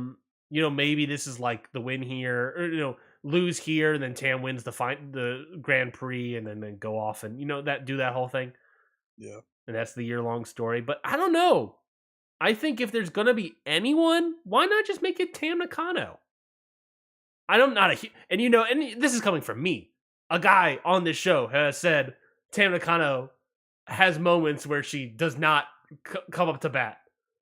She has her makeup moments where she's I'm not gonna work too hard on this one. She has those moments. She's gonna work hard on this one. She always works hard in the Julia matches. She's gonna crush it. He's Possibly gonna crush bleed. Julia. She's gonna bleed. They're both possibly gonna bleed. It's gonna be hard hitting. I don't know. I think there's a possibility. I think Tam could win here. If Tam wins, I think I will believe it or not.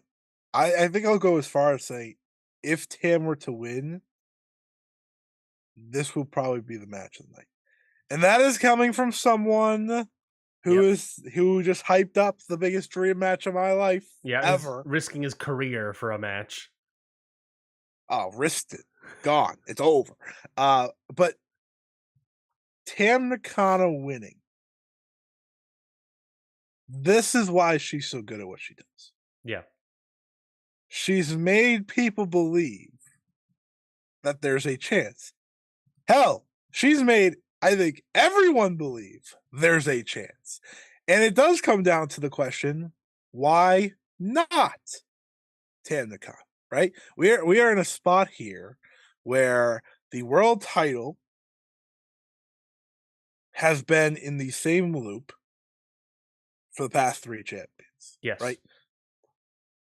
Mayu held it for a year, lost to the 5-star winner. Utami held it for a year, lost to the 5-star winner. Shuri held it for a year, lost to the 5-star winner. We're gonna have to break the mold eventually, people. Yeah.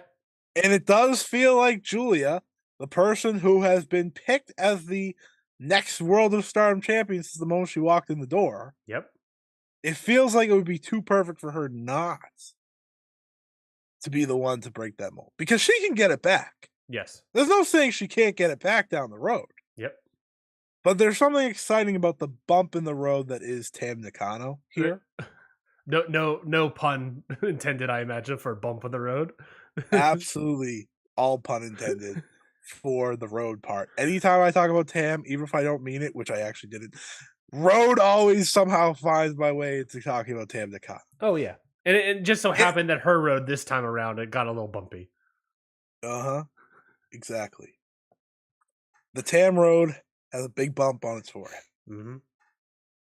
This is going to be excellent. It's going to be very fitting of the main event. This is this company's Okada and Naito. That's what this is. You go to it in the biggest spots. Yeah. Tam Nakano is Naito. I said that to someone the other day. They're like, "What?" They're like, "How dare you?" I was like, "No. Tam Nakano is Stardom's most popular wrestler Yep. and has been for years now. Much like Tetsuya Naito, no matter where he's on the card, is New Japan's most popular wrestler. Yep. It's just how it goes. And You got your aces, you got your top guys, but you always got Tam Nakano / Naito thing. And just like Naito, there's moments where I watch a Naito match. I'm like, I really don't care for this person as a wrestler. There's moments I'm like, God damn, he's one of the greatest wrestlers alive. What the hell? Yeah, yeah. It's like, yeah, well, we give and take. We give and take. Yeah. This match feels as 50-50 as we've had for a world title match. Yeah. In a long time. And that's you can't book it better than that for the biggest show ever. And I also almost want a title switch, and it's not necessarily that Julia's reign has been bad per se. It's just that I definitely, and I think you would agree with me here, Scotty. I feel like Stardom needs a kick in the butt right now, and I think a world title change could help, invigorate some of the juices. You know what I mean? Like I think fandom has been like sort of like after the Triangle Derby and the Cinderella tournament where they automatically go down to like the third round in like one go. I think after those two tournaments, there's people are sort of like, all right, this is one of the best companies in the world right now, one of the best promotions in the world, and just sort of like, come on, let's get going. Let's get going. And I feel like a world title switch could help us get going, Some people are just cranky and whiny. Oh, yeah. It's been a slow start to this company. But also, I'll say this. They have been building to this show since the end of the 5-star Grand Prix. And I think that's been part of the, I won't say problem, but part of the reason it's been like it is. Yeah. Because it's like, we need to get to the show. Everything we are building is for this show. Mm-hmm. And I think this show ultimately will be the kick in the butt for the rest of the year, obviously. Much like All-Star Dream Cinderella was in 2021. Last year they were just all out from start to finish, so it's like no problem there. But this does feel like it will be the kick in the butt. And if you have a new champion, that'll really change it too. It is the show that really changes everything in a good way. And I do think that a lot of people should be excited for whatever this result may be. I think Tam has a really good chance at winning.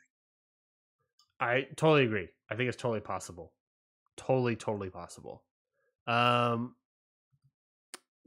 Wrestling Observer just posted a little update on CM Punk's return, so I'm trying to see if there's any more news. Apparently on Wrestling Observer Live, Andrew Zarian was on and said, as early of this week, there was no intention on the other side, maybe Kenny Omega a little bit more than the Bucks, but they do not want to work with CM Punk. There's a little bit of that, but then also there's been no dialogue between the two sides either regarding sitting down and making this work. So a lot of the PR spin right now is, CM Punk wants to come to the table, but according to Andrew Zarian, either side is like not coming to the table. They're not talking to each other about coming to the table, according to Andrew Zarian. So who knows? Who knows? Is it Dax Harwood? Is it Matt Coon that are saying, oh yeah, he wants to come to the table? Is that honest? Or is it the dirt sheets saying, oh yeah, he hasn't made any effort. He doesn't want to come to the actual table. He's just saying things. But let me see if I can get more information. Makes you think, huh? Makes you think. Makes you think what all this stuff, all these PR spins.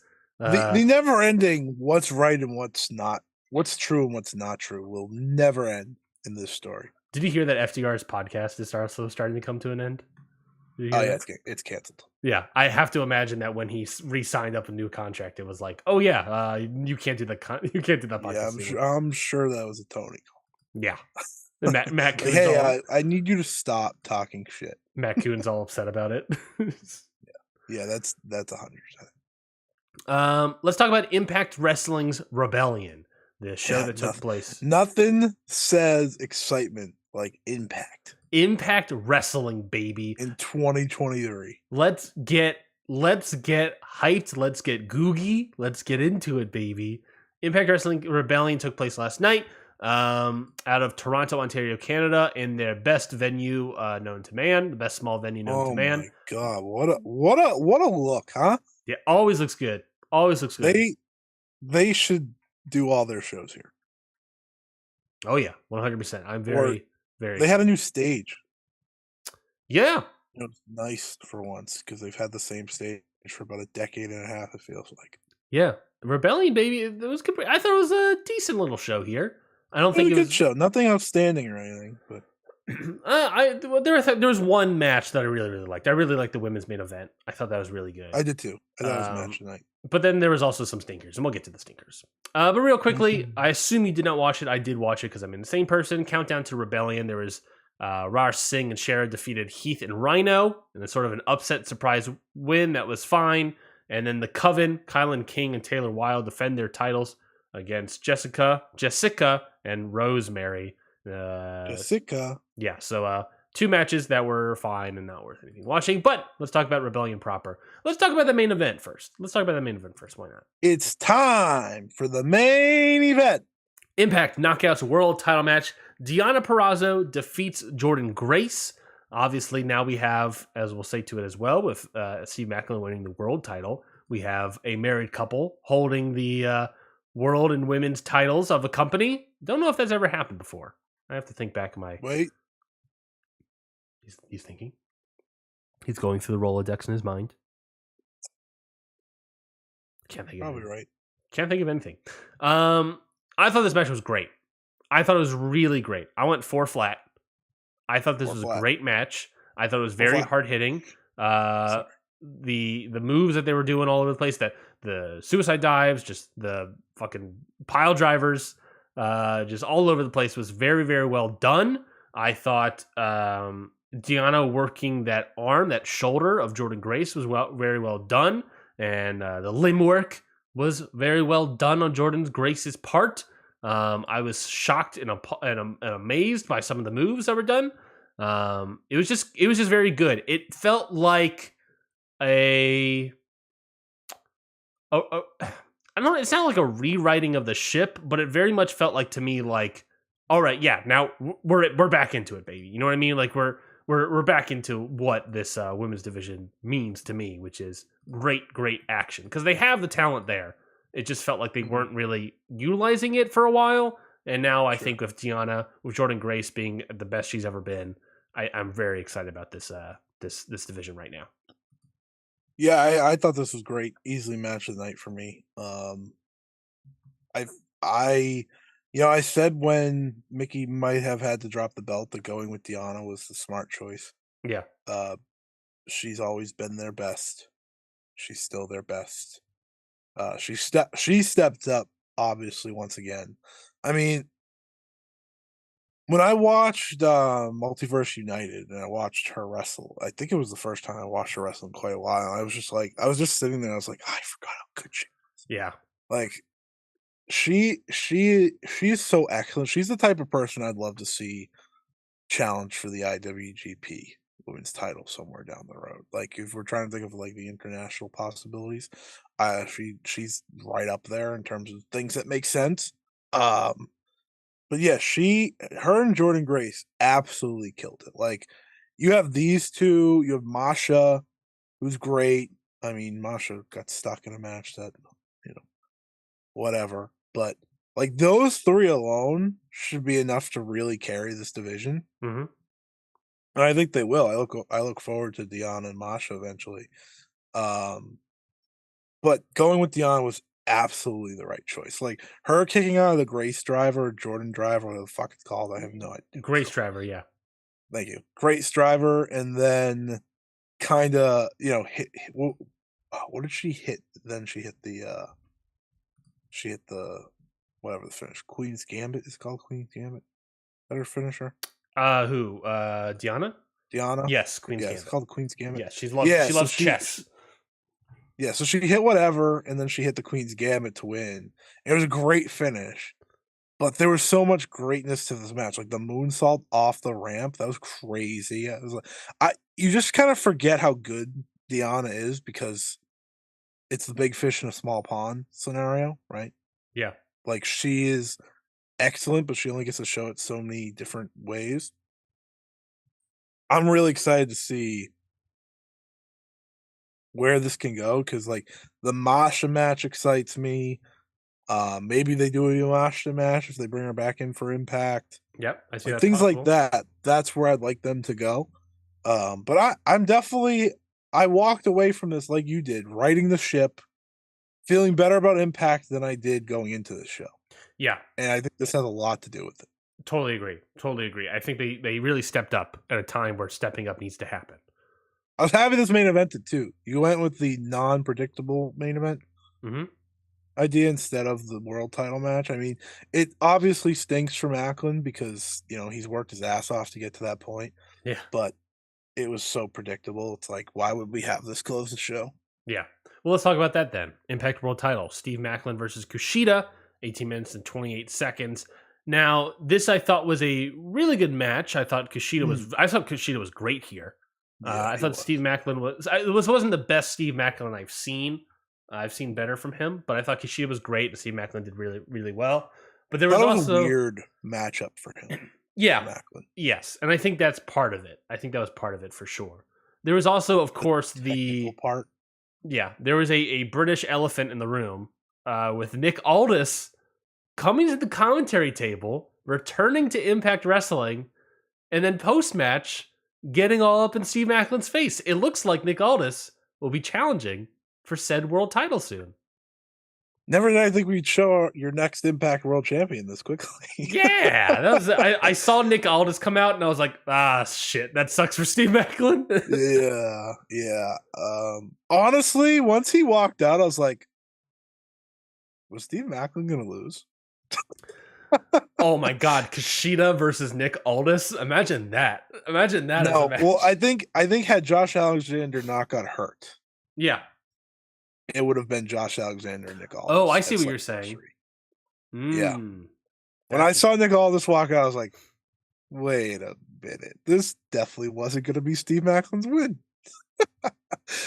But shit happens and it had to happen. And Nick Aldis is a good guy rather than a bad guy. That's kind of how I looked at it. I think Nick Aldis would have been a heel coming in had Josh Alexander won yeah. or been world champion still. Yep. And now it's switched. It's also Nick fascinating. Aldis. Go ahead. What? I was gonna say it's No, fascinating to hear Nick Aldis call the Impact World Title prestigious because I've never thought of it as a prestigious title, even if it has a decades long history. It just feels weird to be like, he's so it's a prim. weird He's world so title. prim and proper that Impact doesn't feel prim and proper. That it threw me for a He loop. was really good on Yeah. comms, actually. He's really good at talking. This is the perfect setting for Nick Aldis, by the way. Once he left NWA, it was like, where's he gonna go? Yeah. WWE made some sense because he has size, he could talk. Mm-hmm. Didn't want him in AEW. Did not want him in All Elite Wrestling. He was not gonna fit for me. Yeah. Impact worked because the way Nick Aldis works is being a big fish in a small pond. Yes. That's how he works best. Yes. That's no offense to him. It's just how he stands out better from the rest. Because he feels like a huge deal being in here. He does. He does. He's the only person that's touched NWA that has felt like a huge deal in the past 30 years. Pretty essentially. Yeah. And when he walked out there, I said, this is such a great get for them. Mm-hmm. Like, they needed a guy like this after all the people that have left. Left and or injured, no Josh Alexander. Yeah, once Josh got hurt, man. Yeah, when Josh got hurt and I saw Nick Aldis, I was like, oh, okay, I see who they hired to replace Josh for a little bit. Yeah, and I think Nick Aldis is a good wrestler, like in ring wise. He's not like outstanding or anything, but he can have a good match. I remember that Cody match. I remember loving that Cody match. Yeah, from All In, the original All In. That was really good. I never saw the second one, so don't ask me about the second one. This is in the before times, but when no one knew anything. But I thought his match for the Crockett Cup, I believe it was, against Marty Scurll was really, really great. Oh, right. I thought that was very good. Yeah, it's a big get for Nick Aldis to be in this company for Impact. I think that's a good get. I think with Josh being gone, Steve Macklin. Yeah. I don't know when that's going to happen. Under Siege, I believe, is the next pay-per-view. So anniversary? Wait. That might make sense. Let's see. What do we got here? What are the upcoming events here? Until Mickey James comes back? Yeah.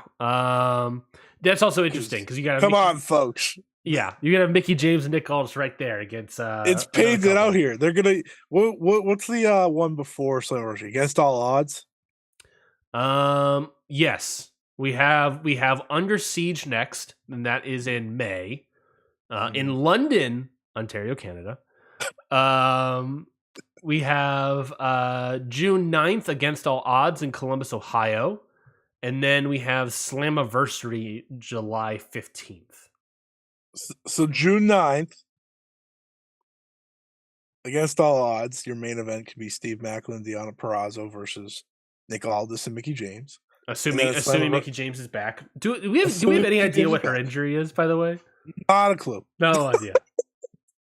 I don't think anyone does. Some people just think she's leaving. Yeah. Like she just didn't put anyone over on the way out. Shrouded in secrecy, Mickey James. Yeah, so like I think it's more of a lock that obviously Mickey will not be going anywhere now that Nick Aldis is here. But like that could be your against all odds main event. Mm-hmm. And then you build a Slammiversary where it's Steve Macklin versus Nick Aldis. Yep. Which is now your biggest match. And Deonna Purrazzo versus Mickey James, because obviously you need to run that back. Yeah. It all makes sense to me.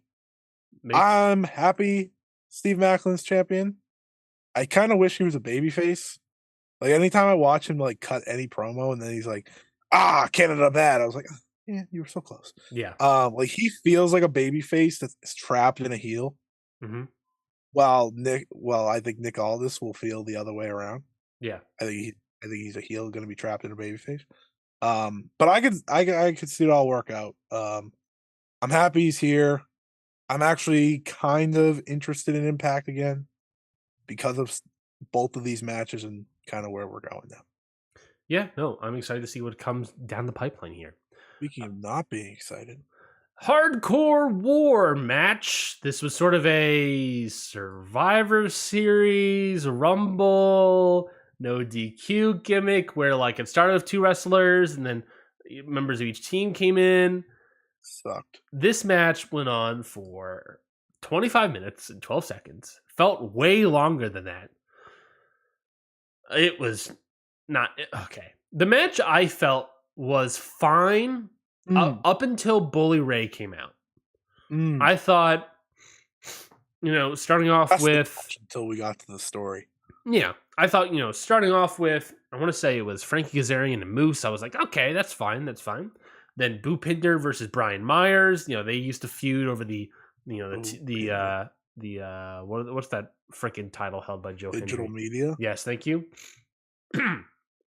And I thought Bhupinder looked pretty decent in the ring. I thought his moveset was pretty good. And then, you get Killer Kelly and Masha Slamovich in there. I thought Killer Kelly, they gave her a staple gun. She did some fun spots there. Yuya came out, looked like a weird old fool. Just kind of like did one thing and that was it. I was like, why is Yuya here? Yeah, he looked so like a fish out of water. And then Bully Ray comes out, causing a distraction. And then like they grab Killer Kelly, a bunch of them, and he's like, do something. And it lasts way too long because they're waiting for Tommy Dreamer to come out. And I'm just sitting there, and I'm sitting here like, Bully Ray, you do something, man. You're just standing there. You're just like, he's like, do something, Killer Kelly, do something. You're just standing there threatening her and did not do anything when you came into the ring. I don't think he did a single move. I can't recall. That's how boring this match was. I don't even remember if he did anything. I don't think he did. And I was just like, come on, man, you do something. You're just standing here. And then just had more stuff. And Tommy Dreamer came out. Tommy Dreamer cut a very emotional promo about the week he's had with his mom having very, very, very close to death, it sounds like. So a very emotional promo he cut early in the night. So he came out in a very emotional state. But then it just became like... It just became stuff that like I hate that Bully Ray does. They did the PWG like spot or whatever, the lucha spot that we've seen everywhere of just everyone doing submissions on each other. I know, okay, cool. They do a spot where Bully Ray is going to climb up the ladder and tells the referees to hold the ladder for him, and they refuse. And then when he comes down, they all beat him up. Don't know why that happened. Don't know why the referees were refusing. They really Bully Ray wanted to see the whole drama play out like a month ago. I feel like that was, and then do it here again way after it would have been hot. So lack of heat for me. And then also capital off. By the way, we have Tommy Dreamer doing a finisher to Bully Ray after the 4 referees beat him up. The referees all count. All 4 of them do the count. 1, 2, 3. Bully Ray kicks out at 2. And I'm just thinking to myself, man, Bully Ray, of course, booked himself to kick out of 4 kickouts in one match at the same time. Oh, man, that's funny. But yeah, no, I thought this match was incredibly boring. It wasn't good. It started fine, and then it got worse. I'm gonna be honest, folks. This is the match on Impact shows I almost always skip. Almost always, but I said Masha's in the match. I like Masha. Masha gets me to watch a lot of matches that may be bad. And you're a big Bhupinder guy. Don't even know who he is. I also love Yuya, so I was like, all right, I'll give it a shot. Yeah. This was so long. It was never ending. I wanted it to end. I don't care about Bully Ray and Tommy Dreamer's feud at all, let alone again in the year 2023. When can we let ECW die? Apparently not, because there were some fans in the crowd last night cheering ECW, ECW. Like, that was 20 years ago, man. Like, folks, ECW sucks, okay? Like, who cares? Let's stop talking about it. It was cool back in, like, forever ago when it was real, okay? It's dead. It's gone. This is worse nostalgia than the fucking Attitude Era, which is incredible. But it's worse because Impact, for some reason, for the past decade, has continuously brought back ECW from the dead. Yeah. With Tommy Dreamer, with Bully Ray, with Sabu, with Sandman. Like Raven. Like, who wants this shit? No one. Stop. Please stop. Thank God Tommy Dreamer won. It means that it should be over. Do you know how I believe this was the finish. Do you know how he won? Nope. He did a Superfly splash off the top of a ladder. Oh, yeah. I saw him do that, and I said, this is disgusting. I was like, what a way to cap this whole match off with him doing a Jimmy Superfly Snuka splash. Did the hand signs and everything. Oh, man. Not good. Not good. Not good. Next match. Impact X Division title match. Trey Miguel defeats Jonathan Gresham versus Mike Bailey. Gresham gets eliminated first, and then Miguel has a one-on-one with Bailey, who ends up winning. What do you think of this match? Good match. Underwhelming. Yeah, I agree. It was a good match. You wanted me to probably say more there, but no, no, it's fine. I had the cough. No worries. No worries. Cut him off. Yeah. You're right. It could have been better. Wasn't better. I was hoping for better. I don't know. I was hoping for a match of the night S quality, and I was like, I don't know, 3.25 slapped on top of it. Pretty much. PCO versus Eddie Edwards. PCO wins in a last rites match. Basically, whatever, not buried alive, coffin match, casket match. Yeah. What do you think of this match? They had me until Alicia Edwards walked out there, and then I said, "Fuck the Gaga! I hate this shit. I'm angry," because they were kicking each other's ass. PCO was doing all his dumb shit, and Eddie Edwards was just hitting him really hard. And then they ended it the way they always do. I feel like they end like half of their matches with is like the bullshit. Yeah. And it upset me because I thought they did a really good job. It was really physical and all that, and I just stupid shovel. I was like, this goodbye. I'll say this though. The first 5 minutes I was kind of like on because this was like the slowest I've seen PCO move. And granted, he's up there in years, but this was like the slowest I've ever seen this guy move around. Yeah, he's slow. He didn't look too good. He didn't look too hot. No. I think personally, I long ago got to the point where I don't need to see PCO wrestle anymore. Yeah. But hey, or be a feature act. Yeah. But you know what? Is what it What is. do I know? 4-on-30 handicap match. Dirty Dango, Joe Hendry, and Santino Marella defeat the Design, Angels, Callahan, Diener, and Khan. The result of this match was Diener giving a bat to Callahan to hit Santino Marella with. Callahan takes the bat, finally turns on Diener, beats up Diener with the bat. Santino Marella gets the Cobra out, hits Diener with the Cobra, and he gets the win. I know you didn't watch this match, Scotty, but I thought it was kind of fun. Like, it had fun elements. I was like, all right, there's some stuff happening here. But ultimately, it was just sort of like, oh my God, dude. Ultimately, it was just sort of like, the turn of Callahan and Diener and Santino getting the big pop of doing the Cobra. That's ultimately what it was. The poor man's version of Sami Zayn turning on the Bloodline. Yeah. The poor man's version. It's not even this. Listen, I'm gonna be honest with you, folks. I don't believe in Joe Hendry. Hey, that's my gimmick, man. I think Fandango stinks. I don't need to see Santino Marella wrestle. Santino was fine. The crowd was super into the Cobra, as per usual. He had the WWE made Cobra, I saw. He did. I mean, yeah, I love it. Impact World Tag Team Title Ultimate X match. Ace Austin, Chris Bay defeat Alex Shelley and Chris Sabin. I thought this match was really good. Shocked, stunned, bamboozled.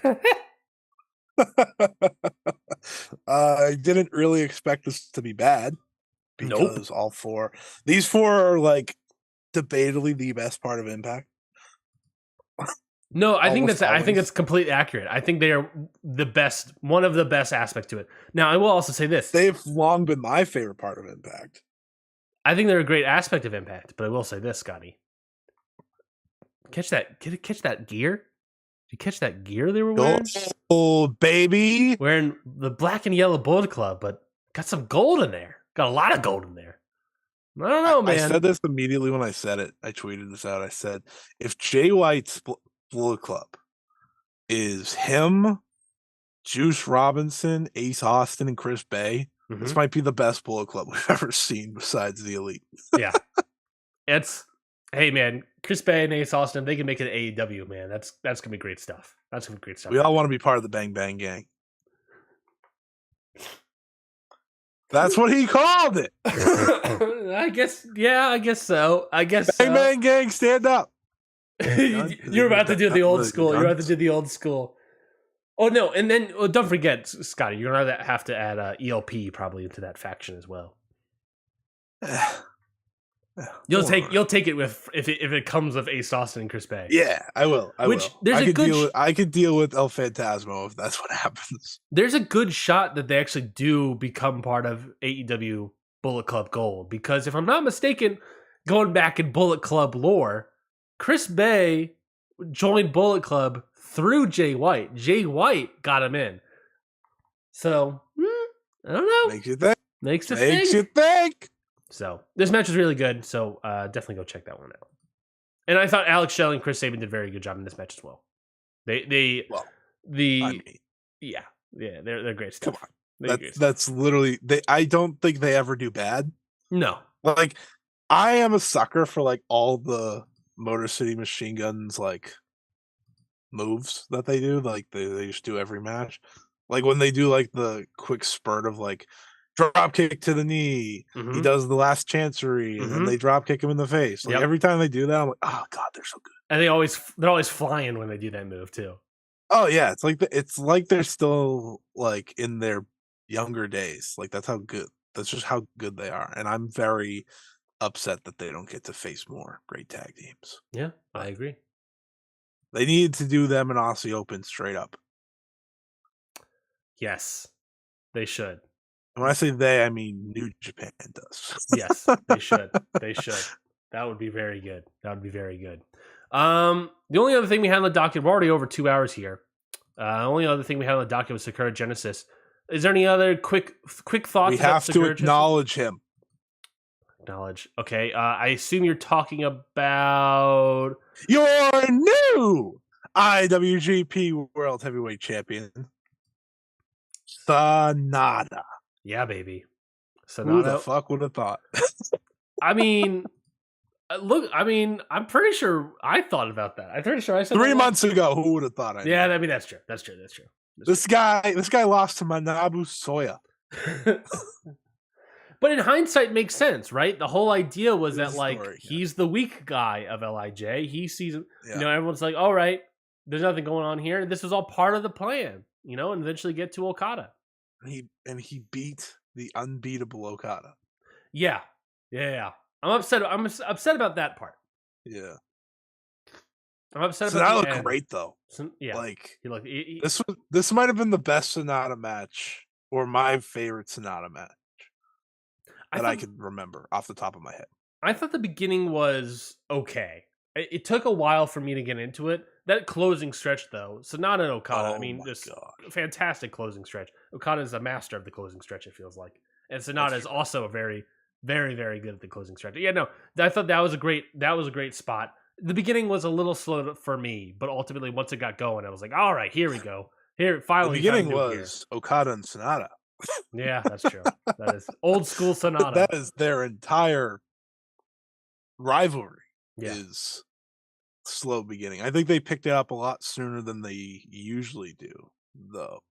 And I also think new Sonata is a lot more interesting in ring wise than old Sonata was. The match itself was 26 minutes and 58 seconds. So very, very quick comparatively to their other stuff. Usually we're touching 40 when there's a title on the line with those two. Quicker Sonata matches, as you and me always say, is better.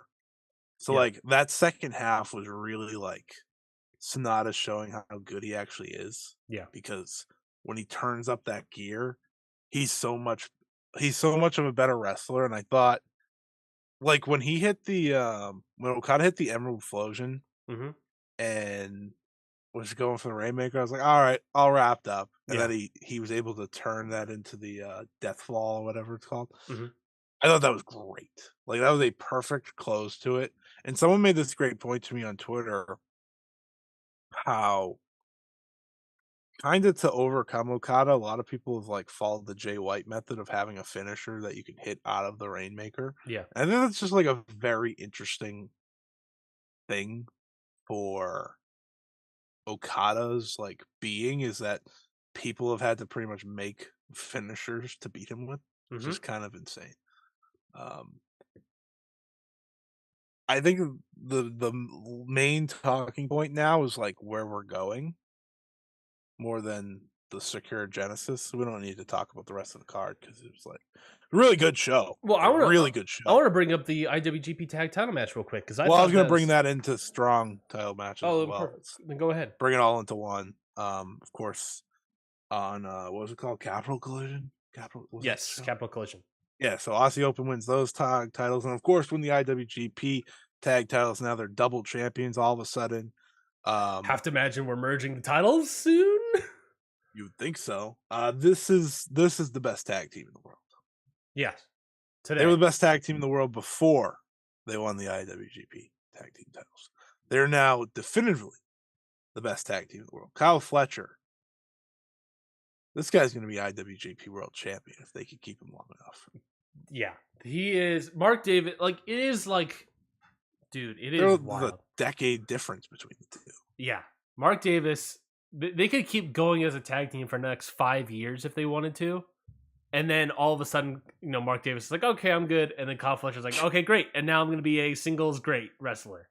I'm going to be the next Will Ospreay. When we saw that video today, Will Ospreay tweeted out about how he's like, yeah, my style that everyone's been adopting has really put a lot of miles on the old car. So don't know how much longer I have left in this industry, but we'll see how it goes.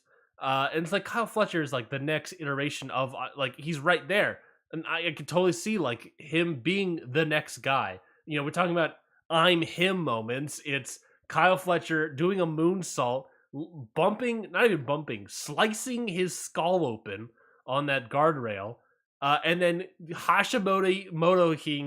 Hashimotoing or Hiroki Gotoing himself, putting a band-aid around it and be like, all right, let's go, baby, back to work, and just crushing it. And then he goes in. The first thing he does is like that running lariat kick thing that he loves to do on Yeah. Yoshihashi. That was beautiful. I love that shit. I love that match. It was just so good. I love that move. It's just God. These guys are it. These guys are it, and I want to see another great year from them. That's what I really, really want. Yeah, I look forward to the Mark Davis never open weight championship reign as well. Same. Um, Oh yeah, because his single run is like he's still very good. Like his singles run in the New Japan Cup was fantastic. he had a bigger singles run than his partner, who was the talk of the town most of the time. Um, That's not going to happen, but I would love to see Mark. I mean, I don't think it's going to happen, but Mark Davis versus Shingo, the KOPW title. That's probable. That's probable. yes. Yeah, I mean, Aussie Open's just they're so good. They're Yeah. just they are the best tag team in the world, and I don't think it's an even argument anymore. Like that's how good I think they are right now. Like the Young Bucks have slowed down, Mm-hmm. FTR has slowed down. These two didn't have titles, and they just keep going and going. Now they have titles, right? I haven't seen the Leo Rush and Tomohiro Ishii match from From Collision in last Philadelphia from yet, last night. but Yeah. I have been told it was great, Yeah. which doesn't surprise me one bit. By the way, when I saw that Tanahashi was hurt, I was sad, but then I was like, wait a minute, that's a better match now because it's like we don't have to deal with the like outside factors. This is just Aussie Open. On Cage Match, that title match, 10 votes so far, so not a huge idea, but you get the basic idea. Total 10 votes, 8.82. That is like a 4.25, 4.5, whatever it is. Almost a 4.5. Yeah, that's crazy. I mean, I'm sure it's a little high, but still, that's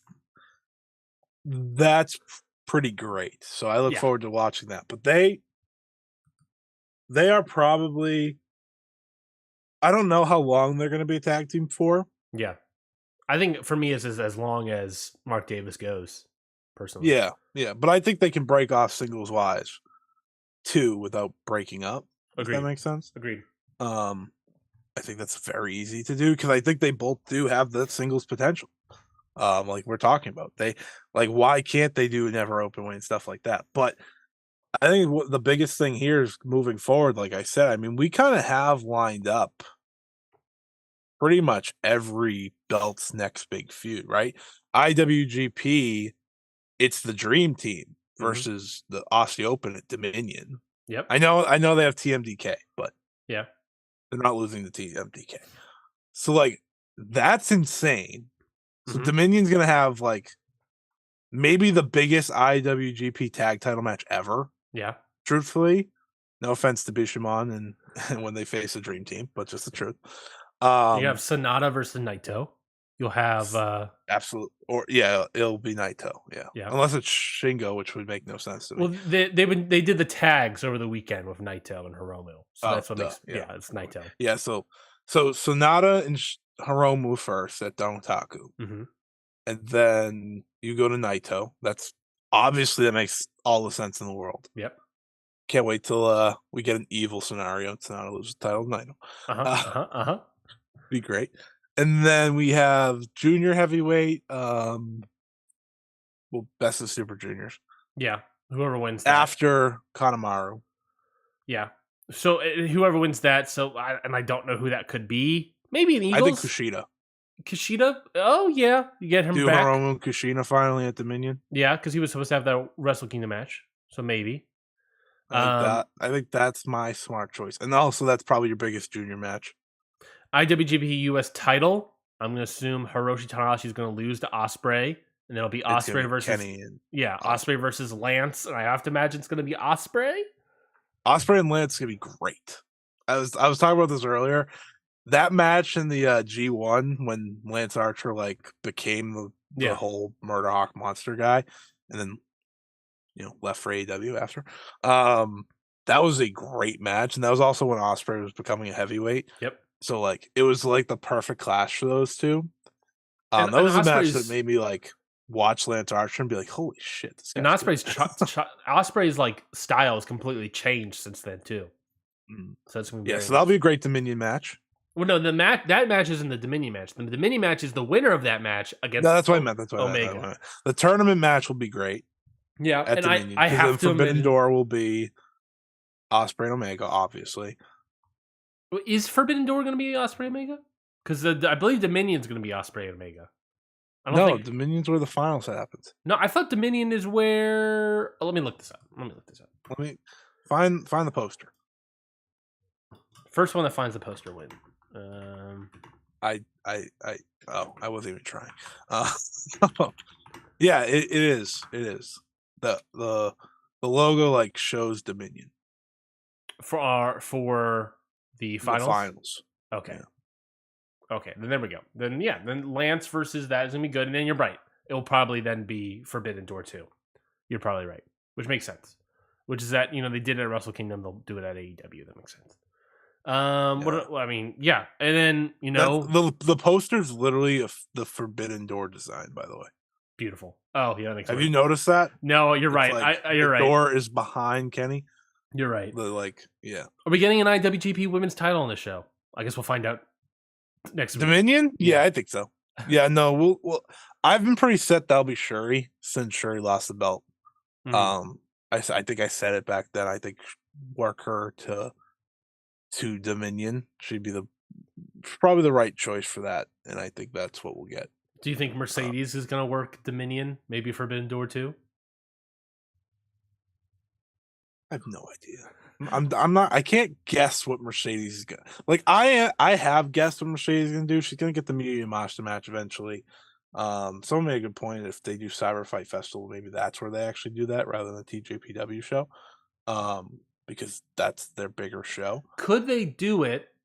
Here's an idea. Could they do the Miyu Yamashita Mercedes Moné match at the All Together event? I mean, they could. I won't say the only reason I won't say no is because I watched Miyu Yamashita technically wrestle on a New Japan event, so that's true. It's not impossible. Yeah, it's definitely possible. Who knows? Who knows? And then junior heavyweights, you got Jet Setters. They'll lose, but they'll be good. Yeah, I love Kevin Knight. He's so good. Yeah, he's very good. He's very oh, Clark Connors joined Bullet Club too. There's another thing. Which I have to imagine going into Best of Super Juniors that puts him at a big favorite spot. Which I am happy about. Me too. I like Clark Connors. And not just that, but I saw he also signed a contract of New Japan. So it's like he signed a contract, joined Bullet Club, and Best of Super Juniors is around the corner. This guy's about to get pushed. So we'll see where he goes. Deserved. He feels like he's in the kind of like the Francesco Akira spot though, like a little heading in last year. Yeah, I think I could see him winning Best of Super Juniors and losing at Dominion. I think that's. I just don't know if they do that match for Dominion. I mean, yeah, I don't think it's good enough for Dominion, but it is what it is. Maybe wrestling. No, Ramo's already there. I don't know. We'll find out. We'll find out, folks. That is it for this week's episode of Ring Post Radio. Thank you everybody for joining us. I can feel my cold. I had like allergies and turned into a cold, Scotty. That's what's happening here. I gotta take actual cold medicine because I'm just like all nasally and gross and I'm falling apart over here. But beyond me, fall apart. We need you. I appreciate it. Beyond me, Scotty, anything to plug? Yeah, like I said earlier, you can check out Stardom Road this week, Tuesday. Me and Trent have a episode about Jamaica coming out. That happened before Trent went to Japan, so I don't think anything's out of date. But if there is, I'm sorry. I don't think anything is. I think we made sure to keep it all together. But we'll check that one out. What else? This was kind of a big week for me, obviously, with the Stardom show. So like, follow me at Scotty Wrestling on Twitter. I have a lot going on. I think I'm going live, including this show, like 5 or 6 different ways in this upcoming week. Yeah. Also, our show next week, I count. Which of course, 8 p.m. next Sunday, folks. Yes. Ring Post Radio nights. Yeah, baby. I'll have a nice glass of red in my hand. Very excited about that. Scotty knows the kind of animal that comes out for Ring Post Radio Nights. Oh yeah, I put the Knights in that's Night true. C, as it were. Yeah. So, What's your match of the week, Scotty? my match of the week. Oh yeah. Shout out to our boy. Let me. Yeah. This this is it. We'll do El Hijo del Dr. Wagner Jr. versus our boy Jack Morris. Yeah, baby. I haven't watched the main event yet for Noah. Mm-hmm. But this match, it was a standout match, I thought, for Jack Morris. Yeah. And I think Dr. Wagner Jr. kid, whatever the fuck you want to call him. I think he's been really good too as a national champion. So Yeah, he's been doing a great job. Jack Morris has been killing it. We should do a follow-up interview with him at some point. he's always in Japan. Come on. What's his He problem? hasn't left in a while. No, he has not. Remember he told us, he's like, oh yeah, I'm just gonna be there for a little bit. He's been there for like almost a year. Yeah, he pretty much gave him the keys. You can follow me on Twitter at Ryan Knights. You follow the whole show at Count Up Pod. Make sure you subscribe to the podcast version of the podcast wherever you get your podcasts. iTunes, Spotify, Google Play Store, I don't know. Wherever you get them, wherever you listen, subscribe to the show. Leave a 5-star review. We would greatly appreciate it. It really helps out the show in more ways than you think. It's just algorithms, baby. That's 5 stars helps out a lot. So if we really appreciate it if you can do that. My match of the week is going to be Darby Allin versus Swerve from this past Dynamite. That was a really, really good match. It went 3 3/4. That was really, really good. I think Swerve and Darby are a great tandem. Who could be surprised? And it makes me excited down the line for Swerve and Nick Wayne on Dynamite. That feels like a future world title match. It does. It does. And I can't wait for it. That is it for this week's episode of Ring Post Radio. We will see you all next week, this upcoming Sunday at 8 o'clock nighttime, PM, EST. Join us there. Ring Post Radio Nights, baby. Till then.